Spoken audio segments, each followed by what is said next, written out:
Пошли. Все вместе. Какие ваши доказательства? They want you to comply. Cancel culture is about canceling. Кокаином. Up yours.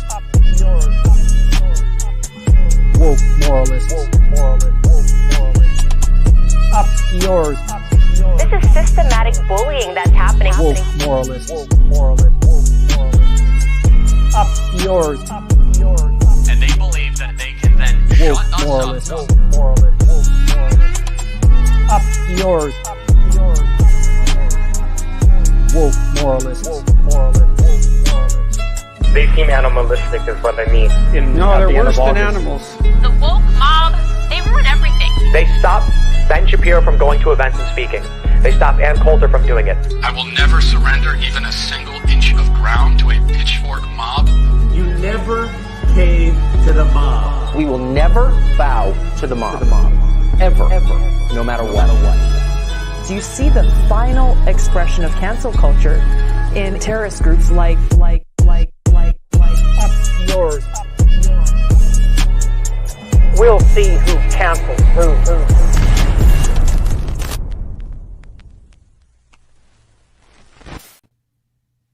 Hello and welcome Howdy. to Leftist Mafia. How's it going, folks? Episode 28. Yes. Damn. And you probably noticed that there's an absence here. Well, we have some unfortunate news. Come on. Lance has been no. Lance is at the vet with Chico. He should be here pretty soon. So, yeah. Just That's to address also that. not how Lance looks. We just found out he's been using a VTuber avatar this whole time. He actually has one eye. True. I saw some comments like, "Hey, Lance isn't streaming yet. He should be here anytime." So, yeah, no need to worry. He messaged us, so he'll be here. Oh, okay. Yeah. In the he'll be here meantime, soon. I'm not even sure what happened this week. Someone Like, said I I'd feel like heard a it's always been rumor blur to me. Olay wasn't going to be on tonight. Where does rumors start? There's rumors about the show now. Who started that? Why they say I wasn't going to be on? I guess that's evidence that we're getting bigger because these rumors are fucking very wild, and they There's come rumors. from nowhere. There's Yeah. rumors about us. Yeah, That alone says it all. true. Yeah, people like to hate watch our show, and it's powerful to me.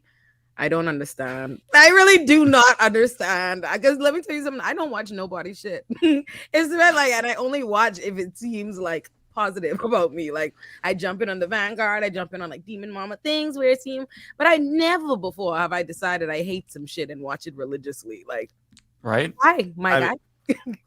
Yeah. Regardless of whatever YouTube video you go to, there will be comments being like, just talking shit. Like people just live for watching shit they hate. It's really bizarre. I They're don't. sick. I don't. They're sick. People being yeah, whatever. like, I could barely tolerate Olay on a good day, and I'm like, so it's an interesting choice to go to Olay's channel. It seems like it's not really adding up. The math is not quite mathing. Yeah. What's funny is that I posted a video about Cornel West switching to the Green Party, and I did like more commentary. I extended what I said about third parties and yada yada. Like I didn't really say anything revolutionary. I thought. But anyways, I shared like two conflicting comments that I got where one person was like, "Oh, so you want Trump to win?" And the other comment was, "Oh, so you're basically vote blue no matter who." I'm like, listen, people can, I guess, take away literally anything from my fucking videos. Just got him from the hospital. He said and stuff. Perfect. Yeah, no. My Cornel West episode, Olay and friends. I see people in the comments saying they liked it. Thank you. It was very good. It was really Thank good. you, Yeah. y'all. Mhm. I thought it was good vibes. Bender, I'm assuming you did not watch. Oh no, I watched a little bit of it. Oh, okay. I'm proud of you, Bender. Look at that. Yeah, I mean, I really don't consume a lot of content. Like you guys talk about how you jump into various streams, and Olay's talking about how she doesn't hate watch. Well, I don't watch. Period. So yeah, no, I mean, look, it changed Cornel West's mind, opened up his eyes, and he joined. He decided to leave the People's Party. What I think is funny is the amount of people, right? Like I see people being like, "Oh, what are those people talking shit on the people I'm be joining the People's Party gonna say now?" I'm like, I'm gonna say it sounds like I had a legitimate perspective. It's right. That's what I'm gonna say. It sounds like sounds like maybe I was making some fair points. Maybe it wasn't a crazy fucking perspective after all. Yeah, and as if the things that you all said wasn't completely reasonable. Like, it was a very substantive and entertaining podcast. You all had really good chemistry. Like, I want to see more panels. That was very good. Thank you. I really like the idea of curating, you know, like a lot of people I like, and like, oh, let me put together the groupings I've always wanted to see, and I thought it was fun. Yeah, I wanted it to be very positive. I gave it a Black 90s sitcoms feel. I love it. I thought it was good vibes. I was like, oh, it's a lot of different. The funny thing is, people are the people that are mad, because honestly, overwhelming, let me acknowledge this, overwhelmingly positive. Like, love and thank y'all so much, and I loved it. Let me acknowledge all the good for one. So it's really just a small group of people talking shit. But I'm like, you know, for me, I don't care about anybody, any candidate. Damn, but I'm not I can't vote in America. That's not my agenda. I'm a criminal system, abolition, race analysis kind of person. And not because I comment on something means I'm invested in it. And quite frankly, I care about Cornel West enough, like I said at the beginning, to not offer any hot takes on Twitter, to gather a group of people I like, and to me have a larger discussion.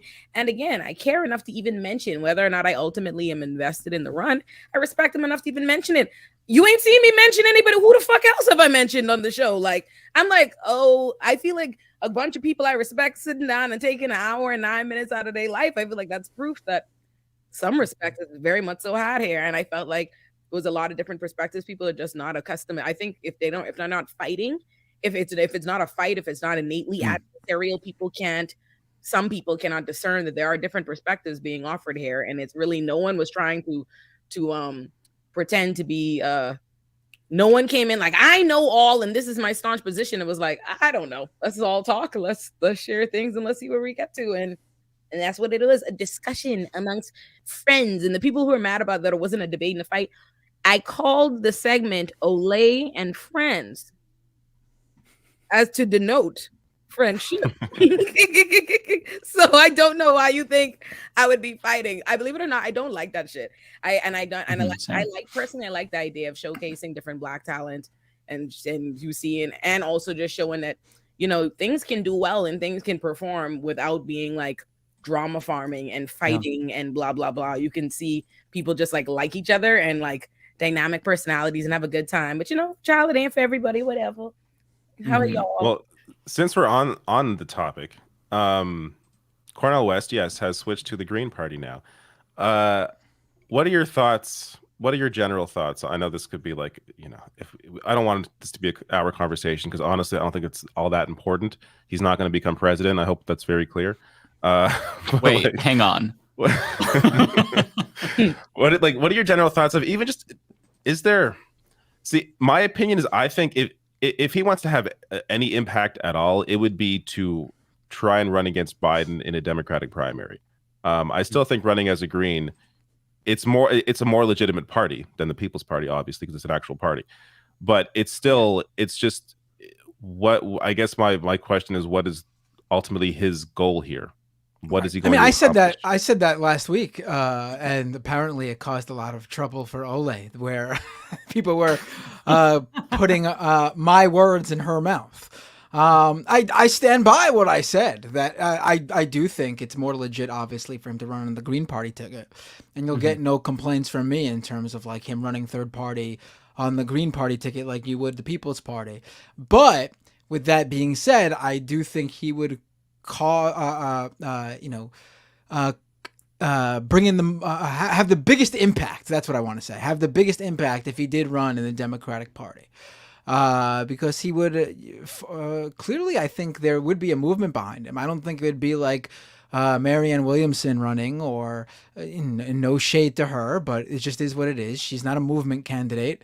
And I think Cornel West would have a swell of support behind him, possibly even a good amount of young people support, to the point where Biden would have to at least speak to his audience and maybe even say he would support policy that they want to see in order to win them over for a general election. I'm not saying he would have to do that to win a primary, but he would do that in order to get that bloc to vote for him in the general. I don't think that running as a third party candidate, you have that ability to do that. Yeah. I guess for me, I am indifferent in the sense, and I want to be clear because I know sometimes I notice this in our internet leftist town square that people think like every opinion is like a belief system, like you feel real saliently about it. It's like, not because I'm not interested in something means I have a problem. I'm against the man or anybody else supporting him. I don't think it's nonsensical that one would support Cornel West. You could please feel free to support him or support Marianne Williamson. I've never been against any of that. I just don't have to be like, I just don't have to see it the same way you do or see the chances or the odds of it the same way. That's all. So that's really my perspective on it. Like, I'm not against Cornel West. I love that. And I think it's important that he take advice and constructive criticism from his supporters. And that seems that's what he's doing and switching to the Green Party. So love that for him. Love that for y'all. Love that for them. I mean, I just hear a bunch of shit libs talking. I just hear nothing but shit libbery. I am a DNC operative. Don't y'all know? Do you not know? Like that's why they've taken on prison abolition, obviously. Max pointed out that half of this cast can't vote in America. Which is really crazy to think about. Yeah. Yes. More of us can't vote than can, but DNC operatives, I say. I think the issue is a lot of people make these sort of, not even just campaigns or elections, just a specific policy, their entire personality. Exactly. And so if you speak out in even a slightest critique of it, even if you support it, but you're offering a critique based on you wanting to see it happen, but not like tied to it to the emotional level, like you want it to actually happen, not that like you're emotionally hurt whenever someone criticizes it. If you're not one of those people, then it's you rub those types the wrong way, unfortunately. I mean, I just don't act. I just don't operate that way. My personality is not tied to any specific one thing. Yeah, I just don't care. Like, there is not any, and I've noticed this because I notice this so often. All the people in the town square that feel the least, that say voting don't matter and elections and blah blah blah, are the only people I know that be ready to die on a fucking hill if you were just uninterested about a candidate. It was the same way for Marianne Williamson. It's the same thing for RFK. Same thing every time one jumps into candidacy. All of a sudden, the same people are ready to drop dead about it, and I'm like, what has it ever occurred? I don't give a fuck what anybody thinks about any politician.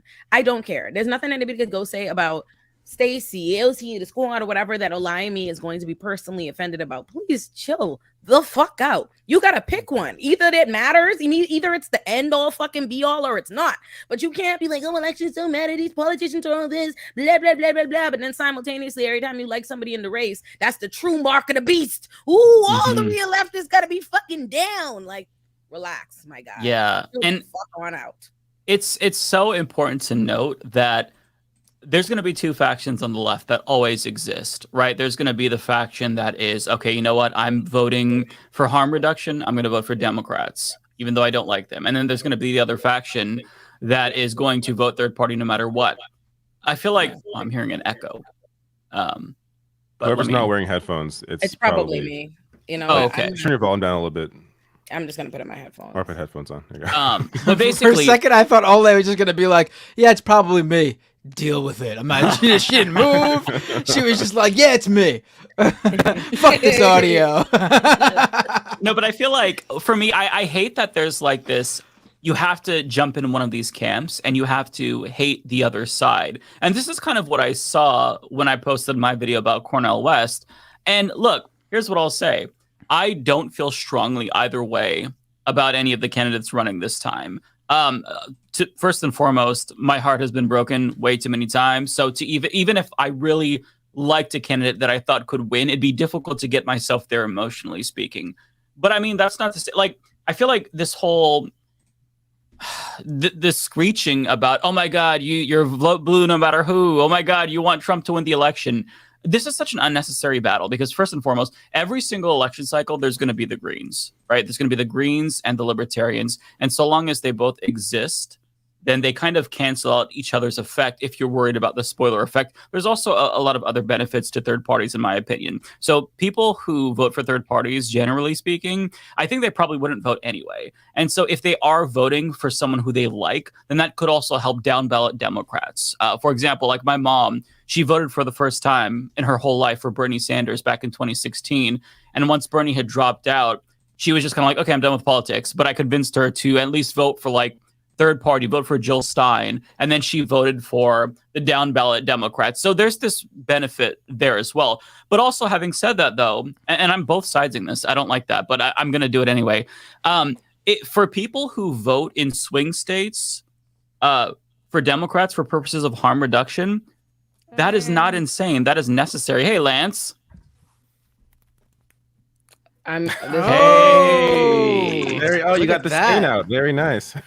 Nice. Bring it out. I'm so sorry. I just got. You're really low, Lance. Your mic's really low. Oh, my mic's low. Okay, all right. Turning this up. Is it better now? Can you A little bit.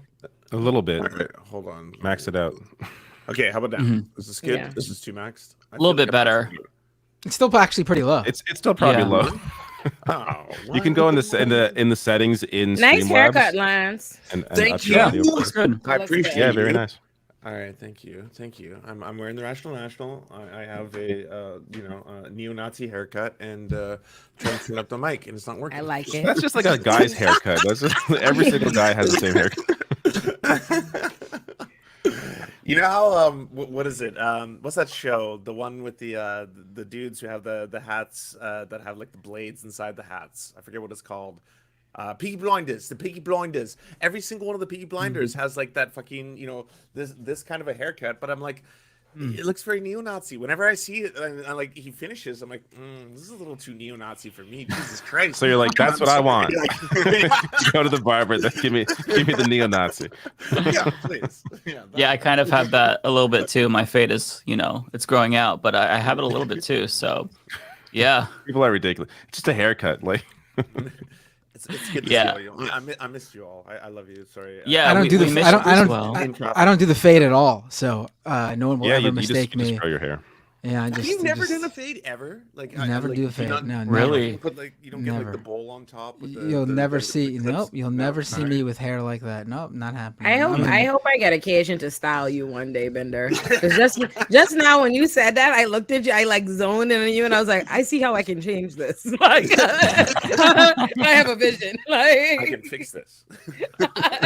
I can fix you. Like, I like Bender's style. It's his own thing. He does what he yes, wants. I told you it gives I agree. Avril Lavigne like loves it here. I told you all that ages ago. Although Yes. Mike was supposed to get me his beard grooming tips because my beard's a little bit. It's not as nice as Mike's. I need a nice beard like what Mike's got growing there. I'll tell you right now. So it's been sold out for a while. I had to order directly from their website. Profit Beard Balm. It's basically like a hair. It's not hair gel. Oh, I'm but not it's putting that on. I'm something- not putting. You put it in every day. Yeah, every day. Bender doesn't shower every day, so that's like way too much for him. I mean, you can. It allows you to basically just shape your beard a little bit. Also, on top of that, if you have some beard conditioner that you use at least like once every other day, it'll make it a lot more softer, so it doesn't feel super like. Wait, you buy a separate Beauty thing is for your effort. beard? Damn, I gotta get on top of this. Beauty is Absolutely. effort, Bender. Yeah, Right. yeah. It takes But a yeah, long time to look this good. No, I'm just kidding. When you ask for tips, like, what did you expect for him to say? Like, I wake up like this. Like, there's gonna be work involved, right? Like, I thought it would be like. I can see. No, I thought it'd be something like a beard specific like product he puts in, but not something he puts in every day. That's where I draw the line. Oh no, you've got to do it every day. Beard oil at night, beard balm in the day. Profit specifically. Beard oils are not as. What? You got to put oils on at night? See, I can't grow facial hair. That's one of my things. I'm hairless. Yeah, so Well, like, yeah. Oh, see, if you have like a little bit of hair and it's not really like filled in, if it's patchy, use some beard oil and it might help it grow. I don't know for sure, but Okay. I'm not 100%. This could be pseudoscience, so don't take my word sounds for like it. pseudoscience to me. I heard, like, I used to watch a lot of beard YouTube channels. This is a thing too. There's a whole like. Go see what they're doing now. It's probably some like neo-Nazi shit. That's all these Probably. places. Trust me, Probably. Your YouTube went so fast. I remember there was a video I shaved back in 2017 before my wedding because I'm like, do I want a beard for my wedding? And as soon as I shaved, I'm like, oh my god, I want a beard for the rest of my life. But I actually watched a video from this channel. I think it was the Beard Bros, the beard guys, and they're like, they have a video on coping with shaving your beard, and I watched it and it made me feel better because like, okay, this is your face, this is what you look like. You have to accept that this is what you look. I'm like, okay, this is true. It'll come back. I can't.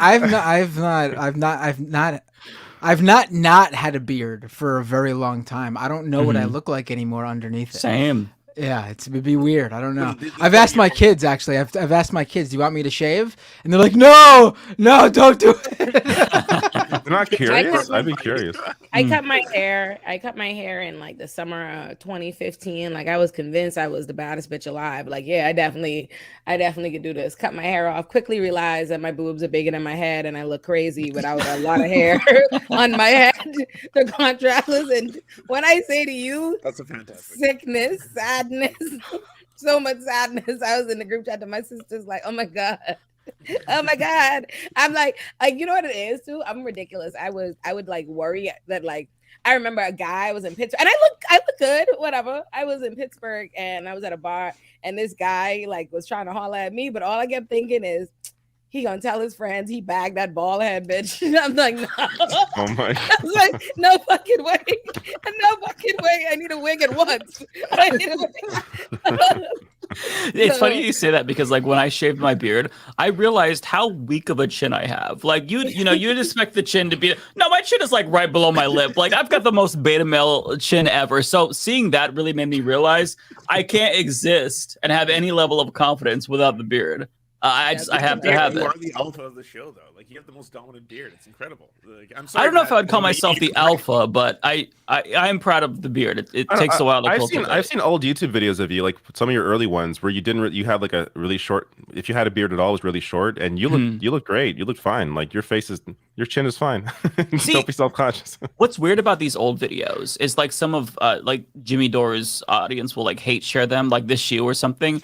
And the only thing I could think about is like either my beard is fucked up or my hair is fucked up. Like there was one where I very clearly had a fade, but it grew out like in 2 months, and it just looked like a ball on my head. And then my beard was short, and I'm like, what the fuck was I thinking? I mean, I genuinely like I want to punch myself in the face. Like it's hard to look at.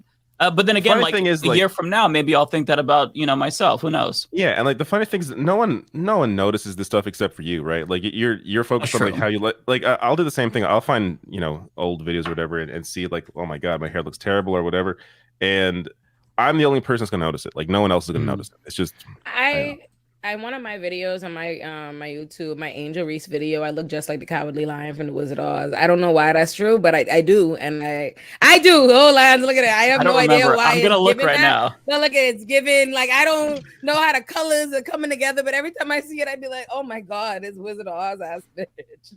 Like so. Yeah, I understand what it is. Love how we're all looking right now. It's just given that it's somewhat the eye makeup and the hair. Has been opened to talk shit about Jimmy Dore. I'm on board. Why the fuck does Jimmy Dore make videos about you, Mike? It's very weird. It's weird that he like makes videos about you and makes compilations about you. I don't understand it. It like if you haven't seen it before, by the way, there's like these videos that Jimmy Dore posts about Mike that just shows like Mike fake getting slapped in the face and then him getting beat up and then like that's the whole video. And like wait, are these new videos? I haven't seen this. They're not new. He keeps reposting them, and I'm always like, why the fuck are you posting these videos of Mike just being slapped in the face? It's really weird. It's utterly bizarre. What the hell? He would love to beat me up. But I think they want your mic up. They're very upset about your mic. Yeah, you got to bring your mic closer or something. You're very low. All right, hold on. Gonna do everything I can. Be like right up here.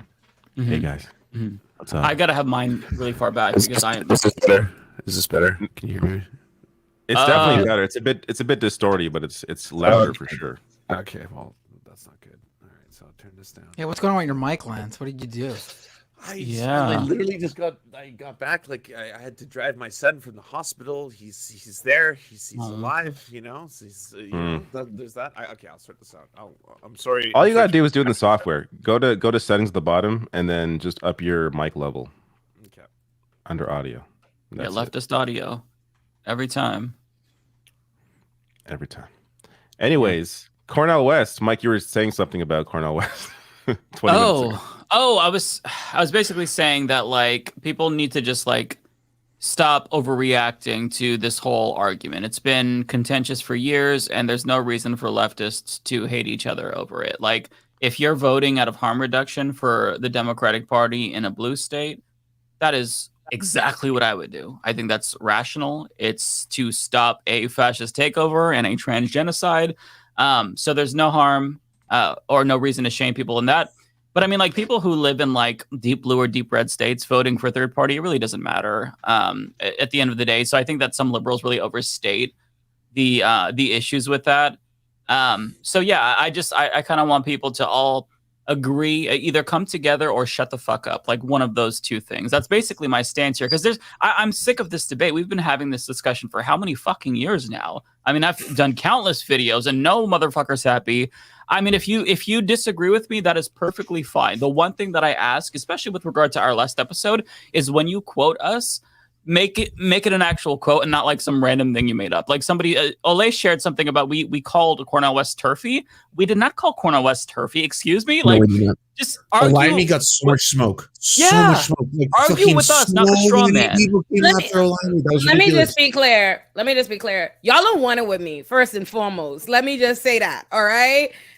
Y'all don't. Everybody, like, if you want these kind of problems, then by all means. But I don't bother with no fucking body, okay? I let everybody do their own thing, do everybody's channels. I've always been nice as fuck to everybody. I've gone on everybody's channels. I've worked the circuits. I do not go and make videos when other people do have different positions. I don't give a fuck. You see Olurin, when I have a position to something I want to talk about, I make a video. Here's what abolition is about. Here's what I'm thinking about the elections, and I make an informative video. These are my thoughts about that, and that's that. And I go about my shit in a vacuum. If you want to support Cornel West, make a video entitled "Reasons Why You Should Vote for Cornel West" and list all the things about his platform, do this, da-da-da. But talking about me and talking about us don't do shit but annoy the fuck out of people, okay? Annoy the goddamn fuck out of nobody. And you ain't when that's no gotta voters. be half the reason they're doing it, though. That's the thing. This is why I don't even I don't pay any attention. I don't give any energy to the negativity, the negativity bullshit, because it's just so it's a lot of it is there for the intention of trying to get a rise out of you, especially when it's people that have no following and they want to get more popular with it. Only two people on this panel can vote in the American election. Only two.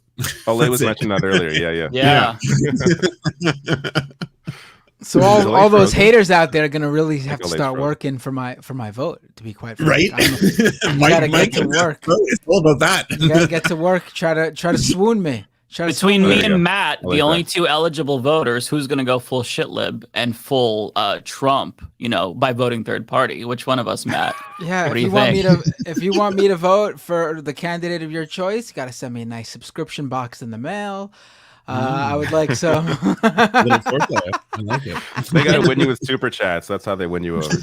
And yes. I just have to say that I live in Oregon, so we have a very democratic state, democratic legislature.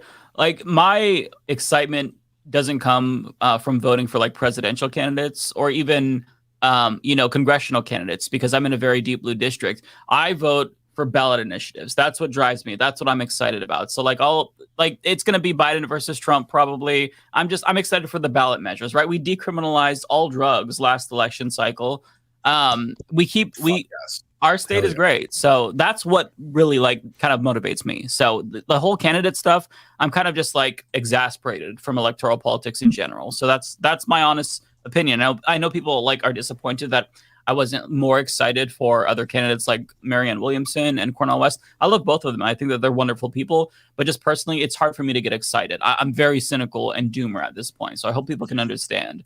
Mike, I totally agree with you. I think they should use their energy and all this kind of like enthusiasm to run in local elections, because like we could win local elections on a lot of fucking fronts. Like I worked in the last like local Vancouver election, and it's wild how little the voter turnout is. Like I think it was like 38%. You know, we could fucking leftists could crush this shit if we actually focus on local elections. Yeah, absolutely. Lance, you got now you got to turn that mic down. Now it's loud? Oh shit. No, it's good. It's fine. I thought it sounded fine. Nah, there's something up with it. It's sounding weird now that it's weird. And Ole is just loading. It's better though than it was. Well, we can hear him now, but it's all distorted. It's a technical nightmare. Ole's like loading in and out of the stream. I don't know what's going on with her. She's having internet problems. She says her internet is trash. Oh no. Just to agree with your point, Mike, in your video that when you covered this, the switch that Cornel West made, Green Party voters, I think, typically are not going to come out to vote unless there's a Green Party person. Like this whole idea, or this whole blame that like Hillary voters had, or Hillary herself had on the Green Party back in 2016. The idea that if Jill Stein wasn't there, that they would have voted for Hillary instead is ridiculous. Like no, they would have stayed home. They came out to vote. There, as someone who once ran as a Green Party candidate in Canada, there are people who are just Green voters. They're going to come out and vote Green, and then they're going to go, and that's it. Like there's always a certain amount of people that are definitely going to vote Green, and you may get some new people here and there, but for the most part, there's a stable amount of Green voters that are going to come out and vote, and that's that contingent.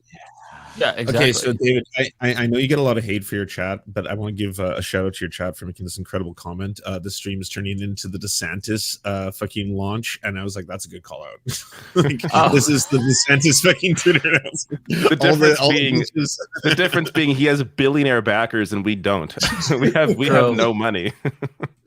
True. We have an excuse. Oh yeah, Ole left a comment saying that her internet is trash. I think she's trying to reconnect. Oh no! Oh, look at that. That is actual trash. Can I give one quick shout out? Adequate Emily, aka Emily on YouTube, really amazing leftist. She just got her Twitter. I don't know, it's just gone. Twitter has silenced her, 1984, cancel culture, as well as Turb, who's an awesome fucking content creator as well. Both of them. I love Turb. I love Turb. Amazing. I'll have to look them up. I haven't heard of them. Okay, so if you don't know about Turb's pretty much, I think, got the best video on depression that I think I've seen anyone make. Honestly, it's like you'll watch that video and you'll feel seen. And Emily honestly has TURB? It's TIRRRRB. That's Turb. I shared a video. Okay, I never would have guessed that. Can you spell? Can you spell that again, Lance? TIRRRRRB. I just wanted that. 3 R's. And Adequate Emily was the other one? Mm-hmm. All right, I'm following them in real I'm time. putting Turb's YouTube in the chat right now. Oh, no way. Yeah, I love Turb. Who's in the chat? I'm putting Turb's YouTube account in the chat. Oh, okay. I just subscribed to both of them. Yes. Okay, what were we talking about before my internet? Your internet looks more clear. Yeah, she looks great now. It's a piece of shit. We've been going to war all fucking day. Like, I started off my day on 10. On 10. This whole internet. I'm like, listen. This is some bullshit. This is some absolute bullshit. And the way it's just cutting off just wholesale, I'm like, I checked with what upset me is I gave them the benefit of the doubt. You know, at first, when it first happened, I went and checked the account. Like, maybe I didn't pay my bill. Maybe I'm mistaken. Maybe I owe them some money. Only for me to see I did my fucking part. So what the fuck is this? Oh my God. I've been mad all fucking day. I am tight. That is always the case. Yeah. Who's your provider? Optimum. Mm. Don't get me started on the conspiracy, hold black people down. Like all the good internet providers, you could see it just a gerrymandered ass like map. They just don't provide to Flatbush. Oh, fuck Flatbush. Now I have to stuck with Optimum. Yes. You're actually, that is not a conspiracy. I did a video on this. I'm dead ass. Yeah. This is real tea. Yeah. I think it was AT&T. They were basically, I forgot, it was a long time ago that I did it, but they were actually segregating their coverage, offering black people worse internet for prices as high as the white neighborhoods. Like this was something that is documented recently. Yeah, very much so real tea. Like we have the worst, the only one, literally, because I lived in before I moved to Flatbush. Flatbush is just black, purely black. Like, and before that, had all the internet options arrays. You get it? Optimum. You can get Optimum. Only Optimum. Only trash ass, fuck ass Optimum. I hate it. These are new layers of racism we didn't even know existed. That's crazy. Yeah. They're finding new ways to be racist. Listen, it's like my black ass can't have a nice work from home job and need to stream. Fuck y'all. Like, yeah. I think that wherever you live, your internet is going to be dog shit because in almost every single area, they're monopolies, right? So you have one option or some shittier option, right? So because there's nowhere else to go, you kind of are just stuck, which sucks because that means that like if you live in like I live where Comcast is basically the only option, and they just keep raising the prices, I got an email and they're like, yeah, so this discount that you've been getting for 2 years, it's going to be reduced to $5. I'm like, a discount that I'm just tell me you're raising the price by $5, you dumb motherfuckers. Like a fucking discount. It's so like duplicitous. Mike, apparently the richest man in Mexico is like the sole like provider. Like he's the provider of internet like services, and he's like the monopoly there, and he's the richest man in Mexico. Yeah. Interesting. Yeah. I'd be curious to know how their internet infrastructure is. I know that America is like very bad compared to other developed countries, which people don't even know about. But I wish that more people would know about municipal broadband because it's something that you can kind of petition your own local government for. And it's not necessarily that difficult to enact in theory. It's just a matter of like asking for it, right? Because I think it was Chattanooga. They ended up getting, they did municipal broadband. It's like one of the fastest in the country, the best. And it was a boon for their economy. So that's something that I think you really should push for. But the second that there's like momentum behind like a municipal broadband movement, that's when Comcast and everyone's going to come in and buy out these local governments. It's tough, but it is something that you should push for because, these internet service providers are complete dog shit. So my chat is asking me to clarify on this. The name of the individual is Carlos Slim, and he's worth $100.8 billion. He is the richest person in all of Latin America, and he is the one telecom/internet provider in Mexico. I wonder if he at least offers good internet. I hope so. You don't have any options. Probably not, because if you're a monopoly, then you really don't have to. Yeah. It's no competition, no free market. Capitalism is great, isn't it, folks? We love capitalism. Oh, we love capitalism. Yeah.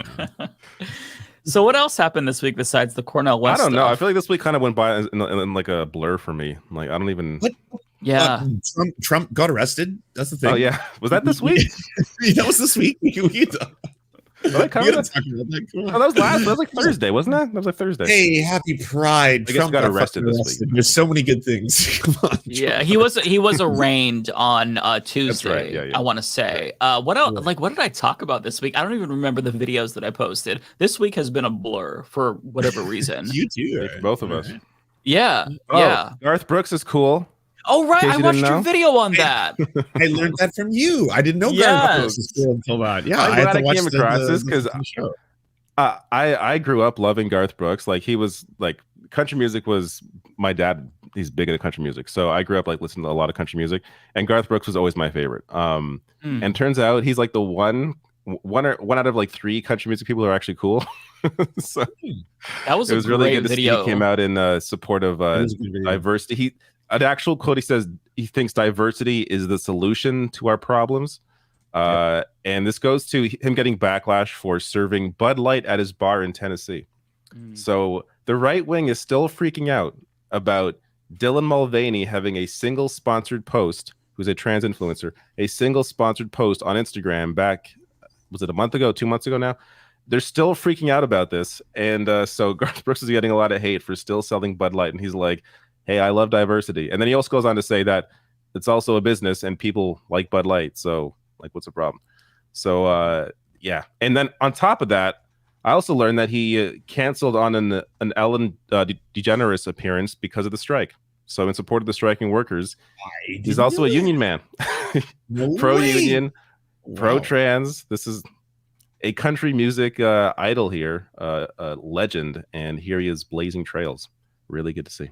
Yeah, that video, David, was very good for my mental health. Anyone who's having a very difficult pride, go watch David's video on Garth Brooks, because it was nice to see just somebody who you wouldn't necessarily expect to be such a strong ally is an ally. And you pointed out that his sister is a lesbian, which definitely probably helped him with that. So yeah, that was a great video. I think that the nickname for Garth Brooks lovingly should now be Girth Brooks because he's a Chad, because of the support. and one thing that I'll say also go ahead. He's also been this way for his entire career. Like one of his biggest songs in the early, like in 1992, my video I covered this. He had a song called "We Shall Be Free," which is it's pro-gay rights. We're talking about 92, guys. That's crazy. Pro-gay rights, a country music song. It's pro-love, pro-environment, and a lot of radio stations wouldn't carry it. So it didn't do that well in the charts, even though it's a great song. Didn't do that well in the charts because of that. But he was like, he was actually at the time surprised by the backlash because he's like, what, you're against loving people? Like you're against people loving who they choose? Like what's wrong with you? So he's been, he has not backed down despite it even impacting his career in some ways. And then he had in 2000, he had a concert with George Michael that was in support of gay rights. Again, the year 2000, we're talking, again, over a decade before gay marriage was legalized. So he's been on this for a while. So it was also kind of surprising to see anyone was shocked by where he stands on this. But it was good to see him come out and support that. I want to know from Matt Binder, because he's really good with numbers and stuff. Can you explain how stock value works and why the actual protests against Anheuser-Busch actually are nonsense? Because I'm looking at it. If you look at the actual stock value for that company in September, they're at a fucking drop. It's a plummet, and then now they seem to be going back up. So what's going on there? Is the protest working? Is the right winning? I mean, stock value doesn't really correlate all the time necessarily with revenue in terms of like how sales are at that moment. You have to remember the stock price isn't based on like how much Bud Light is selling. The stock price is based on how many investors are buying and selling Anheuser-Busch stock. If they choose to sell because of because they think a Bud Light protest is going to affect the company and in turn affect the stock, then I mean that's how the Bud Light protest will affect the value of Anheuser-Busch stock. But if the investors just think like this will all just blow over and they don't sell the stock and even just buy more, then it doesn't correlate. Like people have to remember that. Stock, like what the stock value is just like who's buying and selling, like how many people are buying or selling the stock in that particular period of time. It's not, the company is, revenue is declining and so their stock value goes down. I mean, it could correlate, again, if investors decide to sell off because of the revenue issue. But if they don't, then it doesn't affect anything. And you remember, investors have all sorts of reasons for selling off stock and for buying stock. They have access to, all sorts of various different paperwork, being that these are registered securities. Getting a little dig in at the unregistered securities that got called out by this SEC and on Coinbase and Binance, but that's crypto. I mean, they can see what the company thinks their growth will be and where the opportunities will be and where their weaknesses are. And if they look at all that stuff and think these protests won't have much of anything to do with it, then it just won't affect the stock. And this fluctuates too. It's up and down. Like, stocks go up and down all the time. Like if it completely plummets, then yeah, you have an issue. But going down like a couple bucks one day and going up the next day and then going down the next day, this is normal fluctuation in the market. So you're saying go woke, go broke isn't real? I mean, it's not, obviously. I mean, I guess it could if either the protests actually grow because the right is so upset over these culture war issues. But I don't think, I mean, I think what we saw with the Bud Light thing is that it probably is one of their more successful things, and not because of the stock market value, but because of the fact that I guess the beer is not as popular as it was in terms of raw sales. But I mean, it was the number one beer in the country. They're not like hurting; they're just not number one anymore. There's a big difference between like, oh, we're not selling beer anymore, and just, oh, we're still selling a shit ton of beer, but just not the most like we used to. They're gonna roll out J.K. Rowling to be the new spokesperson. Like it'd be like, I don't know. I'm trying to think like the fastest person on the planet everyone knows is Usain Bolt. Now imagine someone one year outdid him by a second. You wouldn't be like, ooh, Usain Bolt lost it. He's not one of the fastest people in the world. No, he's just not the number one anymore. He's still fucking faster than everybody else. You can age. Ciao. So what else is in there? Yeah, what else? Oh wait, and it should also be pointed out. It should also be pointed out that the beer that beat Bud Light now, Modelo, the number one beer in the U.S. now, it's also owned by Anheuser-Busch. Yeah, so I mean, it it's doesn't not matter to them because they own like half the market anyways. They don't fucking care. Yeah, it's like oh no, Bud Light's not number one anymore. Congratulations, Modelo, you're number one now, and it's all in the same room with the same people doing this. Like. I just don't understand why you would want to drink beer when fruity drinks exist. I don't get it personally. Because they give you headaches. That's why.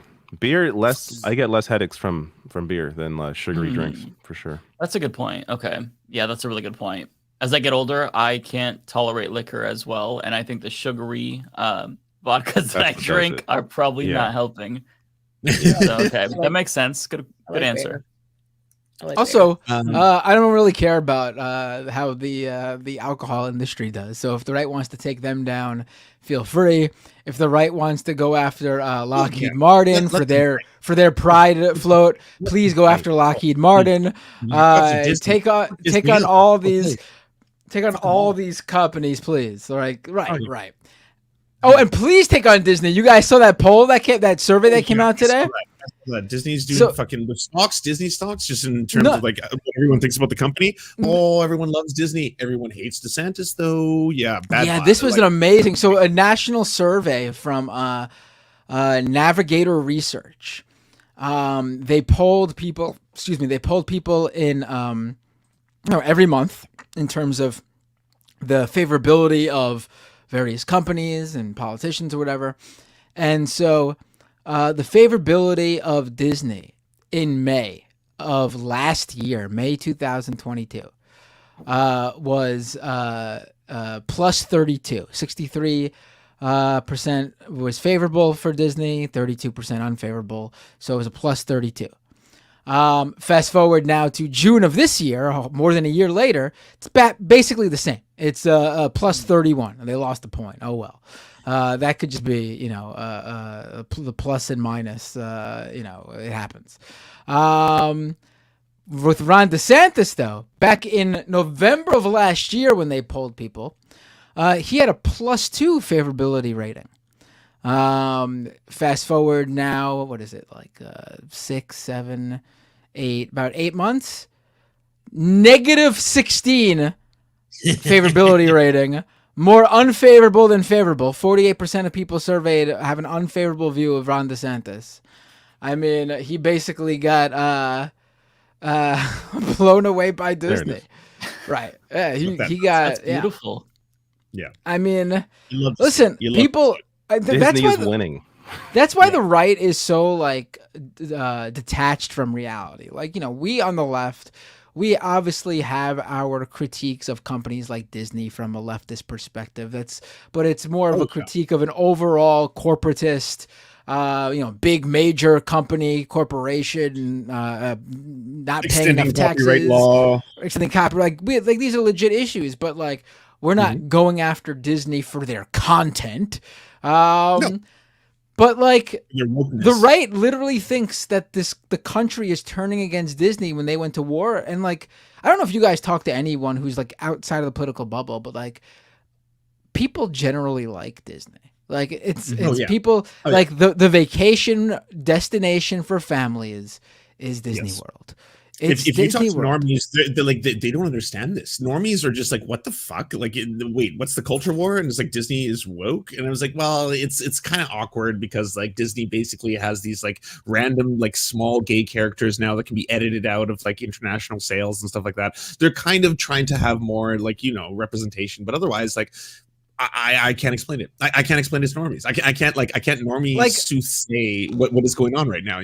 I follow a bunch of like Disney World blogs because of when I went to Disney. You have to like actually like if you go to Disney, it's a whole thing. You got to actually like do research to make sure you maximize your time there. Disney adult? Are you? No, I'm not. No, I'm not a Disney adult in terms of like. I mean, I really enjoy going, but I'm not like thinking about it when I'm not there. Like when I'm there, I'm like zoned in, but I'm not like in New York City right now, dreaming of being at the Magic Kingdom.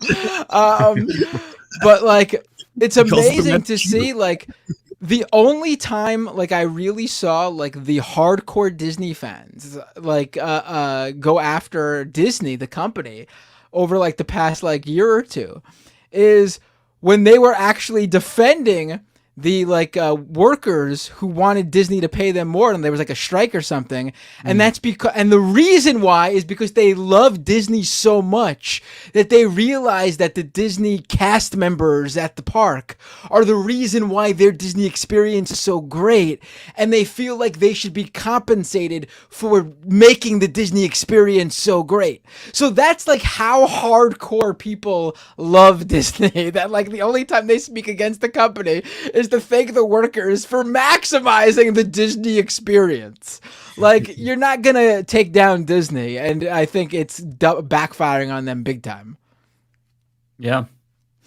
You can get fired if you're a Disney employee and you take off your costume in the middle of like the street. Like they'll fire you on the spot. You can't like remove the magic from the scenario. The workers' rights in Disney theme parks is horrifying. Yeah. Well, to be fair to them, if a little kid sees Mickey Mouse take his head off, they're gonna have nightmares. That's true. And those people, the people who work there though, the people who work there though are hardcore dedicated, and they definitely don't get paid enough. Like they are basically, it's not just a service job. Like they are literally like performers. Even the people who are just doing a service job, like selling popcorn or whatever. They put on a performance based on where they are in the park to match the theme of that particular area in the park. They definitely deserve a lot more than they get paid. And on top of all that, they got to live in Florida. That's true. I was curious if you all saw how I think we've reached like peak woke outrage. I put a video link in our private chat of Charlie Kirk. So he is going to explain during an ad read his thought process when he opens his refrigerator. And it just goes to show you how rotten these people's fucking brains are. Like, I got a kick out of this clip. And which one is this one? Charlie Kirk is the one from Turning Point USA. Olayemi, you'll know him. He of the giant cranium. Massive head. Big, large in size. Expanding. Was this ketchup bottle? See, this is shit that's pissed me off. Show is brought to you by Blackout Coffee. It is powered by Blackout Coffee. Family owned, 100% committed to conservative values from sourcing the beans to the roasting process. Customer support, go to blackoutcoffee.com/Charlie. That is blackoutcoffee.com/Charlie. Super happy to partner with them. 100% endorsement. Check it out for all your coffee needs. We are now having to, I'm guilty of this. I'm going through my kitchen, I'm going through my refrigerator, and I'm starting to ask the question, well, is this ketchup bottle woke? Is this mustard? I mean, literally, we're at the place now where we have to go through, is the company that makes this? And so blackoutcoffee.com/Charlie. I'm sure many of you are coffee drinkers. Oh He's my living a God. very happy and fulfilled life, friends. Very happy. I honestly can't imagine doing these type of ads. Like I get like the general podcast, like I get the general podcast ads. Like Sam Cedar does them on the Majority Report. They're like, they do the ad for like My Tushy, the bidet or whatever. Do they like, really? It's I very have one funny of those. to hear. They're awesome, so I can't. But like I get the general podcast ad, like just like flat out, this is a product, they're paying us, they let us try it out. We think it's a good product. That's the most important part, though. Like, is your ketchup woke, Matt? That's what we need. But to know. that's the thing. Like the fact that you would have to like make sure, like it's one thing to be like, this company isn't doing anything inherently bad and against my values, but it's another thing for the brand of the company to be like about your politics. Like what the fuck is conservative coffee? I don't even know what that means. Are they? I guarantee you, it's cheap as hell. It sucks shit. They barely put any effort into it, and they know that's going to sell because it's particularly branded towards a certain audience that are going to buy it no matter what. Like that's what that, to me, that's what that means.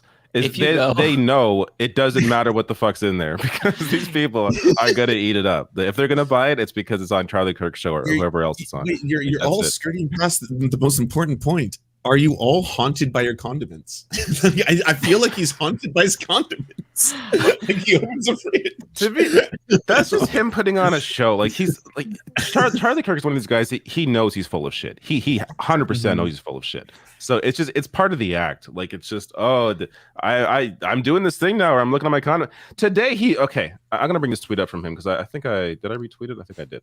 It was so ridiculous. I just don't know how you quantify how woke your ketchup is. Like at what point is it too woke? Donald Trump is facing 100 years in prison for a paperwork dispute. Someone tweeted out how stupid this is by doing some other comparisons. Bill Cosby went to prison for making bad drinks. Kaczynski went to prison because of a couple letters. John Wayne Graysky went to prison for having some kid stay at his house. Like Charlie Kirk knows how dishonest. He has to know he's being incredibly dishonest with shit like this. Of course he knows. Like these people are just pure grifters. It's just disgusting. Like your ketchup actually probably is woke because it's probably Heinz. And John Kerry owns Heinz Ketchup. He's the heir to the Heinz Ketchup throne. So he married into the Heinz. I did not know that either. He married into the Heinz Ketchup family. I will say though, Charlie Kirk is ridiculous, but to be fair to him, I was using some sour cream the other day. The brand was Daisy, and I just got fascist vibes from it, and I didn't feel good about it. I swear, is unserious. Oh, and by the way, if you go to that coffee company's website, the first thing that you see is an advertisement with Dan Bongino's square head. Everything about it is amazing. Okay. Yeah, it's good stuff. Audience. What y'all got going on? What y'all want to talk about? What do you want us to talk about? We very clearly don't have I am shit. reading the chat. I want to talk about woke ketchup, okay? That's what the show's about today. Someone save me. Whoever thought that we'd Ketchup, make it to coffee. episode 28 and we're talking about woke ketchup. We made it 28 episodes. You know what? We should actually just fuck it. We should sell woke ketchup. We should just fucking do it. We should just sell fucking woke ketchup. How hard could it be? We probably have some listener who works on like a tomato farm who could squash some tomatoes together and make us some ketchup. You have that one farmer reviewer. What's his name? Kowalski. How hard would it be to make a couple batches of ketchup for us? Someone mentioned Spider-Verse. Did y'all watch Spider-Verse? I did. It was, people said it was. People said it was gonna. Same. People were hyping it up, and they said it was gonna be amazing. And I went in with high expectations, and I gotta say, the fucking expectations went above and beyond. It was amazing. Really? It's really that good. I think it might be the best superhero movie I've ever seen. It's really that good. Better than any of the live action movies. Honestly, I'm gonna have to see it in theaters then. I love fucking good.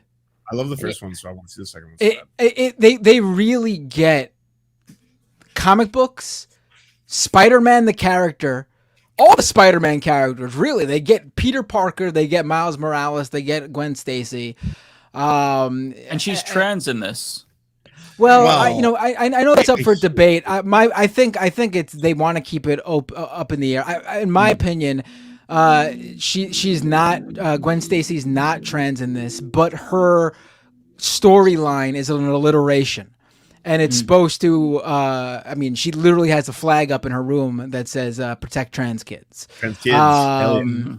I don't think they're saying outright she is trans, but they're saying that what she's going through is supposed to match an experience that trans kids go through, and that's that experience. And I actually think that could be more powerful because it actually has, there's probably way more, there are way more cis kids out there who can connect those two things, I think, if they're watching this and go like, oh, you mean like our experiences are one and the same, or can be in various different ways. And I think that's powerful in and of itself.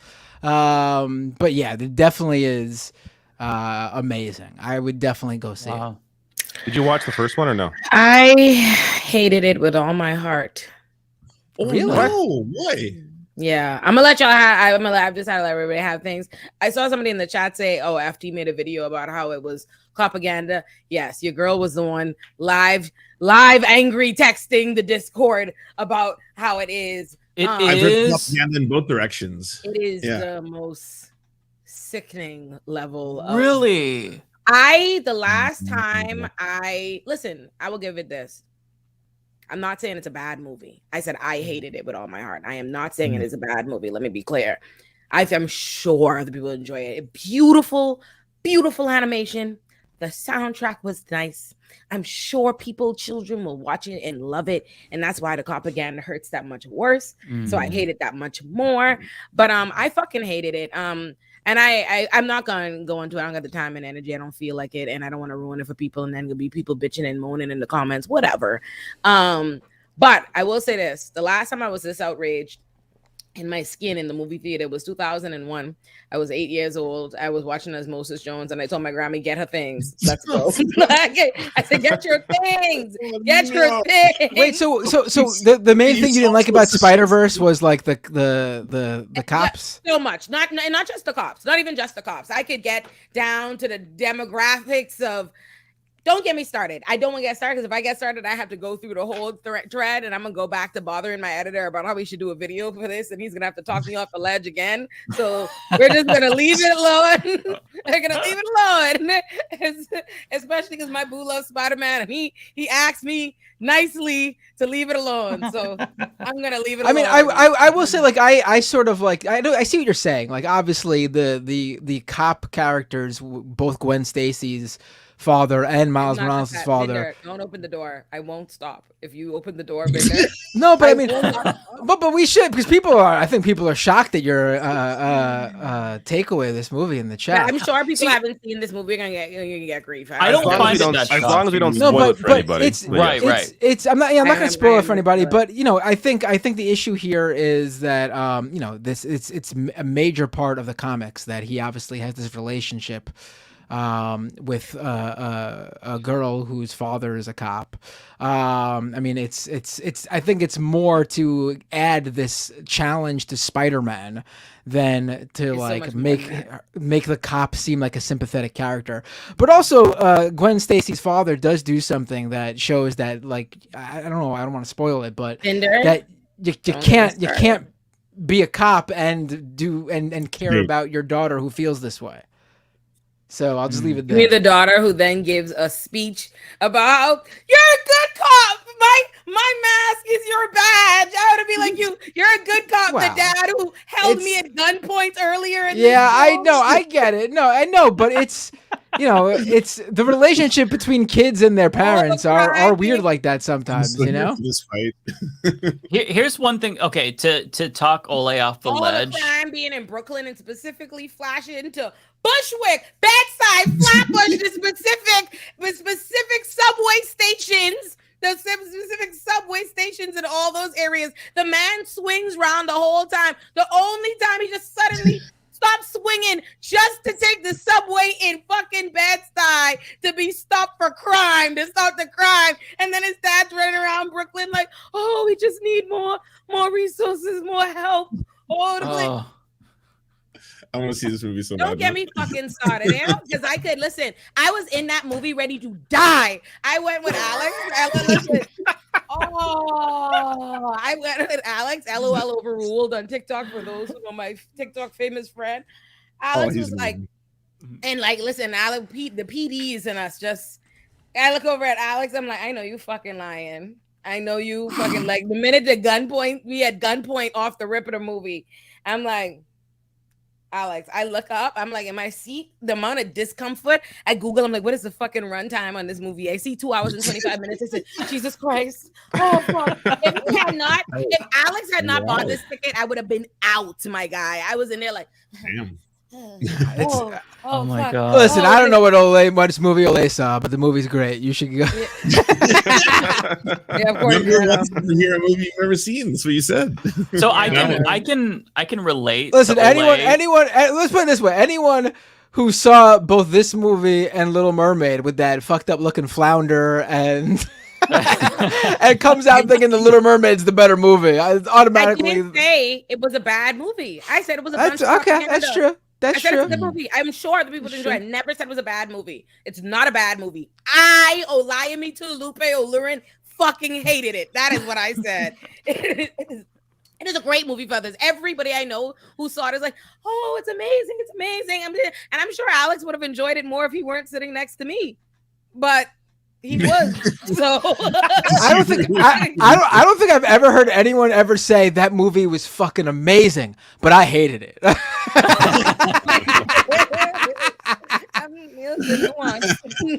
So okay, I'm dying to know. Have any of you watched Carnival Row? No, I don't know what that is. Okay, it's a show on Amazon. It came out in 2019. They finally had like the final season just this year.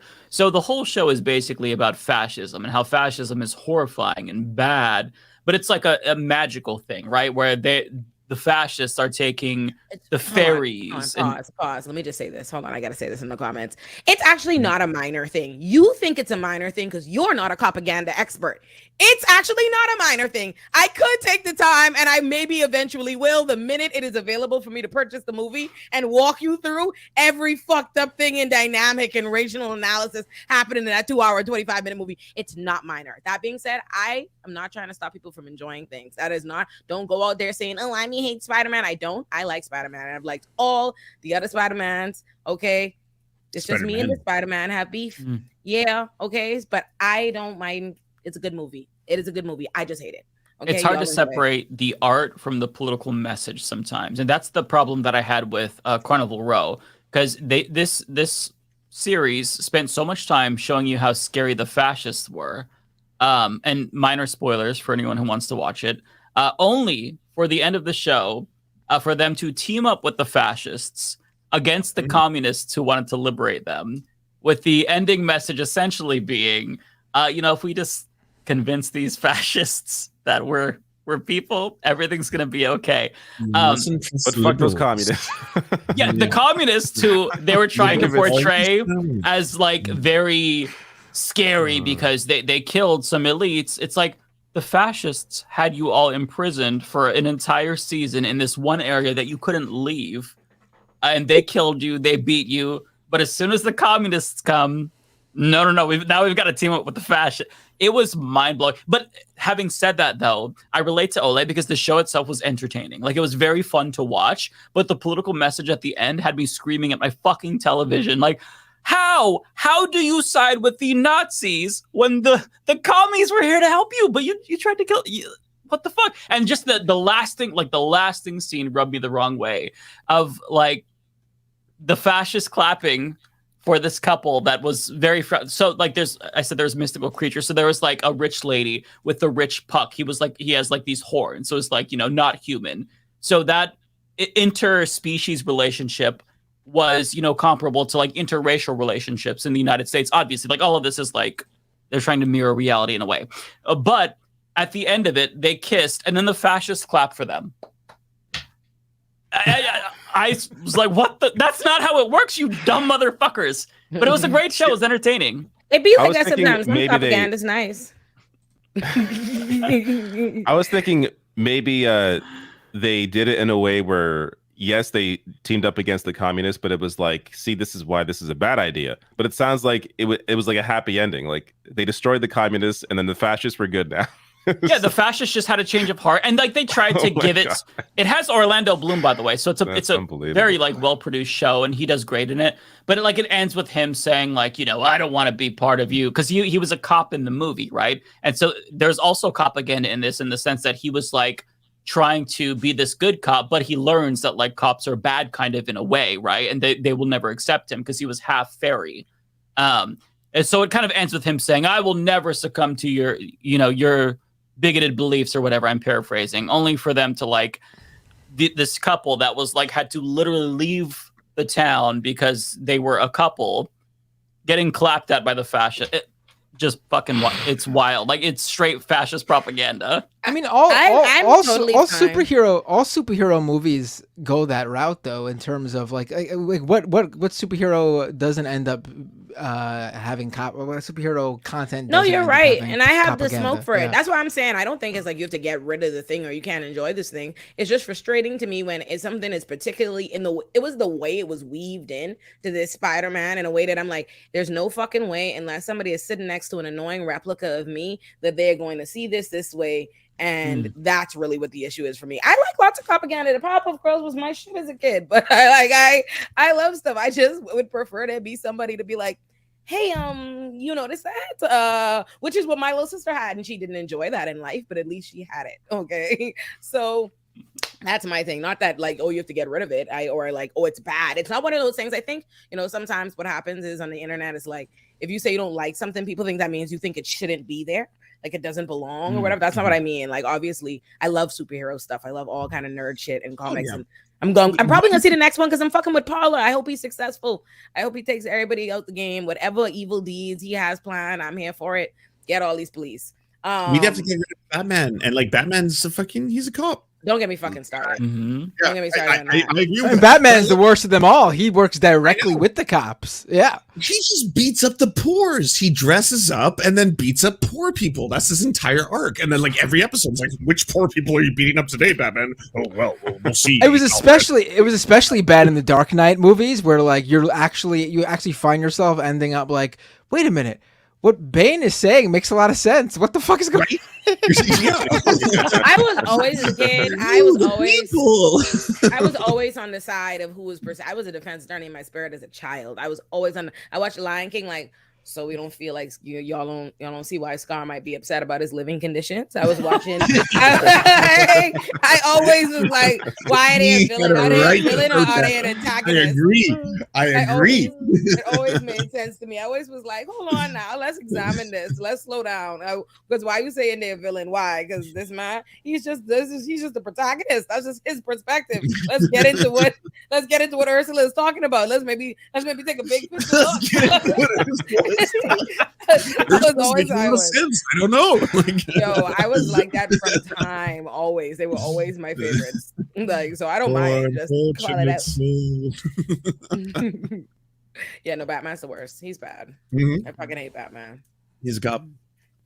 Yeah, I do think about. I hate Captain America.